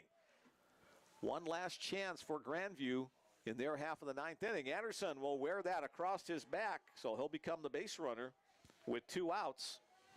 And the Bruins will turn it back to the top of the order. And Kanta Kobayashi. And we'll have a re-entry. C.J. Townsend will re-enter the game to run for Eric Anderson. C.J. with some better wheels. Running at first base for the Bruins, number 7, C.J. Townsend. C.J. with good speed, not a lot of stolen base attempts. He does have 2 on the season, 2 for 2. Let's see if the Bruins try to advance him or just let Kanta swing away. Pitch misses inside on the delivery from Cade Armstrong.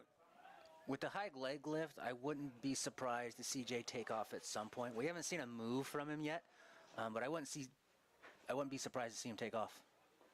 Kanta shows bunt, pulls it back, takes the pitch low, 2-0.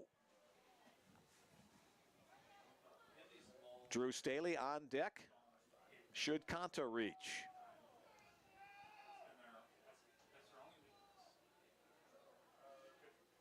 And Kanta gets hit off the right hip. So back-to-back hit by pitches put Bruins at first and second. Baseman number 4, Drew Staley. And a chance for Drew Staley to get his first hit of the night and to add to the Bruins total on the scoreboard. A visit from catcher Brock Reinhardt with his southpaw pitcher.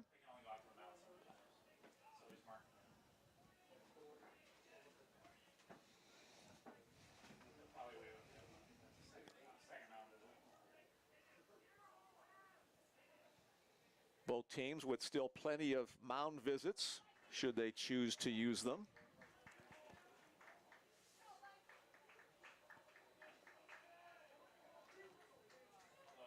Oh, an opportunity for the Bruins to add to their lead.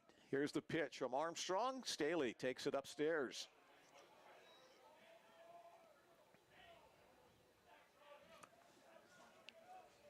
Yeah, Coach Monlux would love to add to this lead with one, maybe two runs with 2 outs.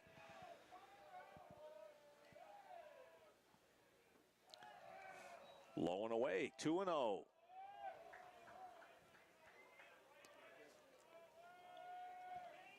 Staley hitting .385 on the season coming into today's action, but 0 for 4 thus far in this one. Tries to go right side, but fouls out of play. 2-1 the count.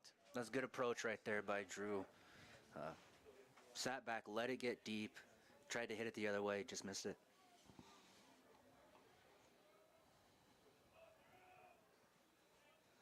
Armstrong comes set just above the belt. Down low, now 3-1. Again, a hitter's count here. Staley can afford to be very selective on this pitch.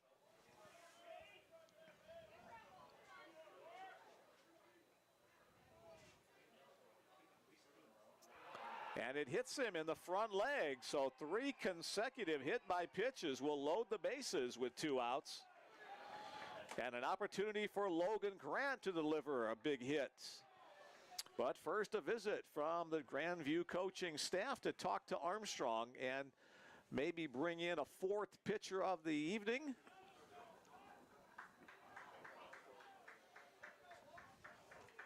And yes, we will have another pitching change. So Armstrong is done. He is responsible for the 3 base runners on.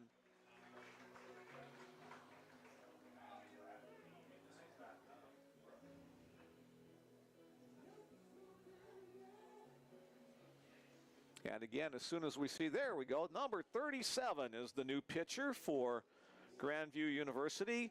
Jacob Ryan is the new pitcher, the 4th pitcher of the day. Jacob Ryan. Yeah, he's appeared in 7 games. He's got a 1-1, or he's 1-1. ERA is just under 5, thrown 18 innings, given up 16 hits, 10 earned runs, struck out 7. So Cade Armstrong will be responsible for an inning and a third. 1 strikeout. The 3 base runners are his responsibility.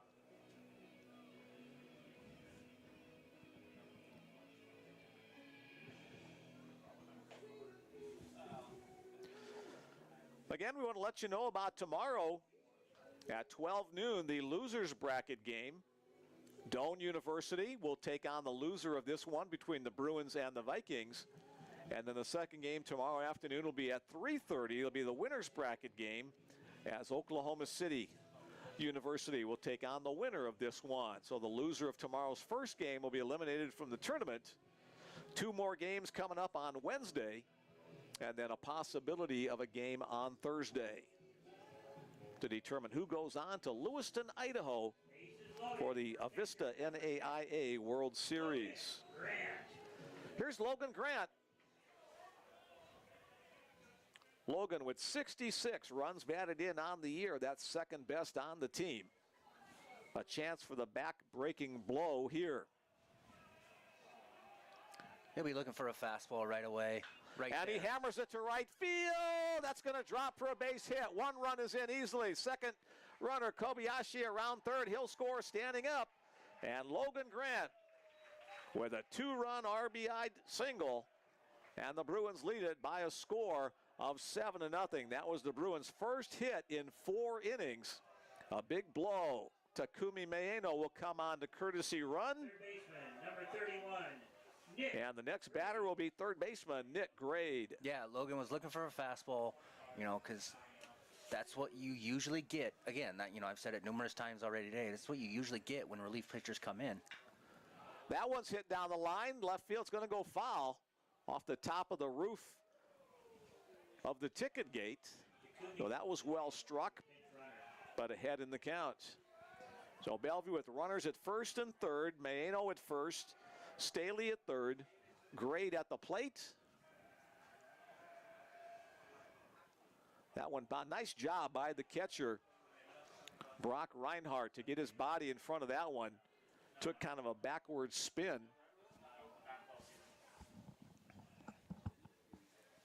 Saved another run on the board.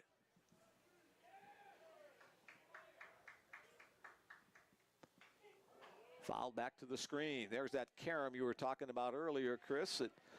The backstop is quite a distance, but it's a concrete base, so foul balls or wild pitches can hit that and come right back on the carom.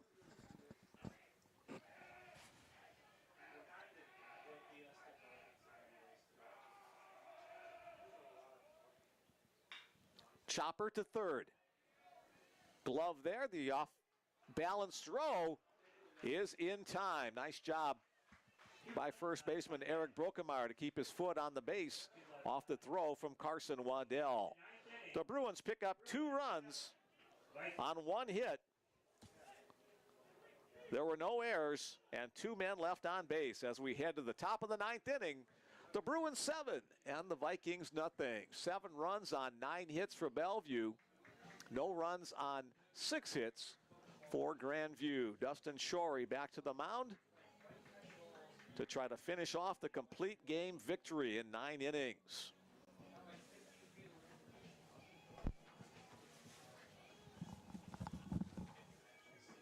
Yeah, Shorey, he's been outstanding today. He wants to finish this game out. Coach Monlux and Coach Malley want him to finish this game out because they don't want to use any more pitching if they don't have to. This is a tournament. You need to save your arms in case, you run into a situation where, there's an injury or, say we lose a game or something like that and we need more pitching. You don't want to bring in somebody else in if you don't absolutely have to. So this is going to be Shorey's game to finish. Whether he does it in a shutout fashion or not will be up to him, and I know he'll want to. 82 pitches on the games through the first 8 innings. Again, just a remarkable total. The strikeout numbers are not big, but the put-out numbers are.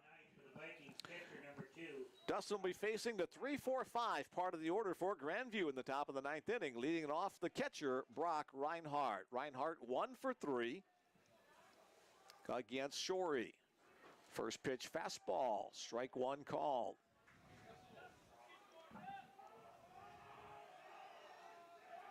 Dustin has been great with his control today. Has hit 1 batter, but has not walked any. Now 1-1.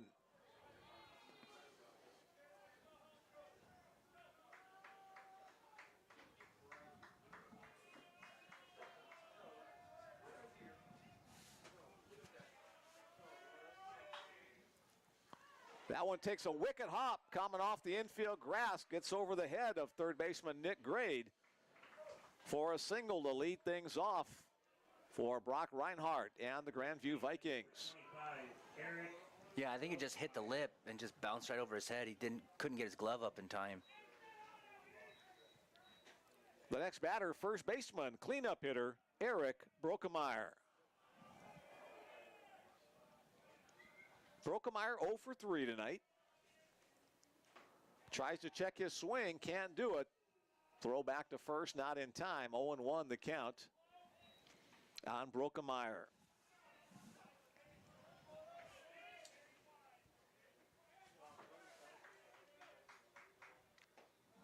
Comes up empty on that slider from Shorey. Definitely going for the downs with that swing. Yeah, let's see if he throws it. I would throw that pitch again right here. He does, and the same result, a strikeout. The third strikeout of the game, 2 of the 3 coming in the last 3 hitters. So Shorey putting a little emphasis on closing this one out. Yeah, there's no setting up hitters now. 9th inning. Obviously, you want this game to end over as quickly as possible. There's no setting up hitters. You get an 0-2 count, you're burying a pitch, you're trying to strike him out right away. There's no wasting a pitch. There's no setting anything up. You're attacking, and you're attacking hard. Here's Nolan Drill. Called strike one. Drill with 2 hits on the game, 2 for 3. Singles in the 2nd and 7th.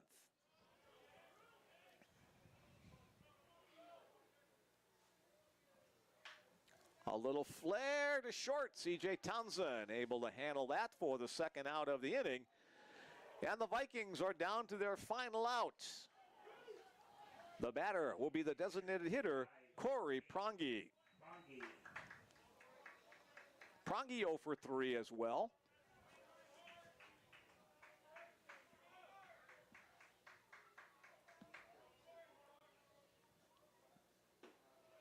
Again, a fastball, again on the knees, and again a called strike.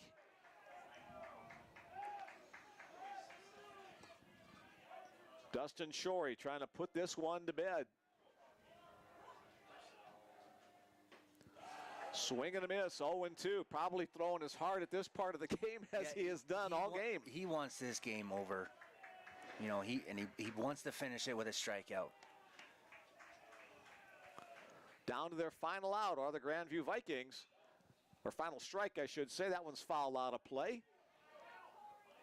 As the slim hopes for the Vikings continue to hang.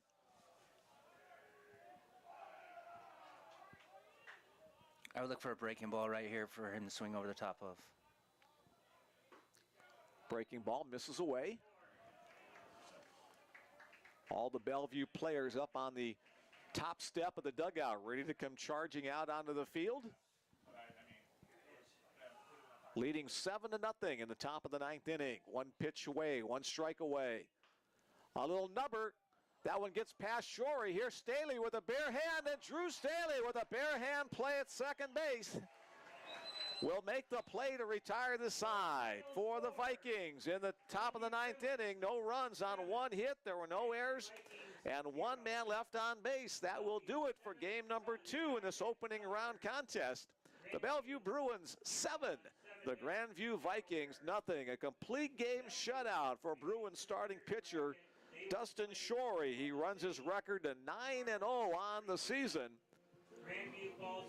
The Bruins went on kind of a slide toward the latter part of the game, but they jumped out to the early lead back in the 2nd inning and cruised home from there.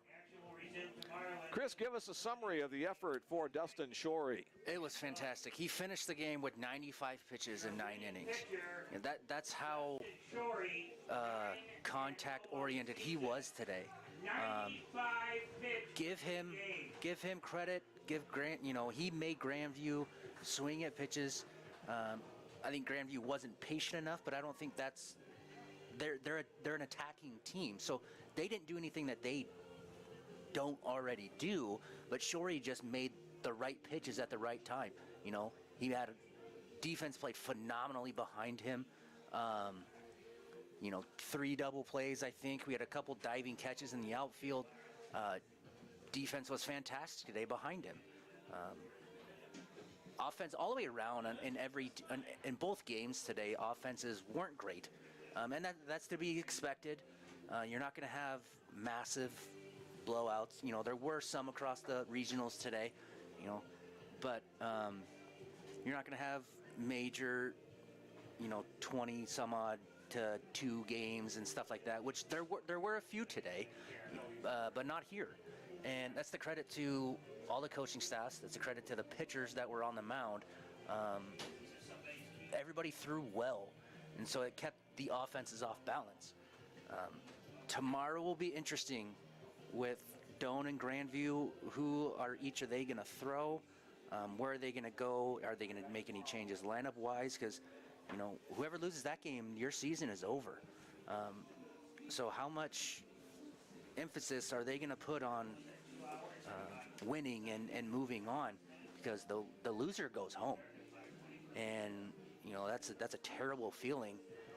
And so they just want to play their best baseball tomorrow. And, if they end up going home, they can say, hey, we gave it our best shot. And, we just got beat.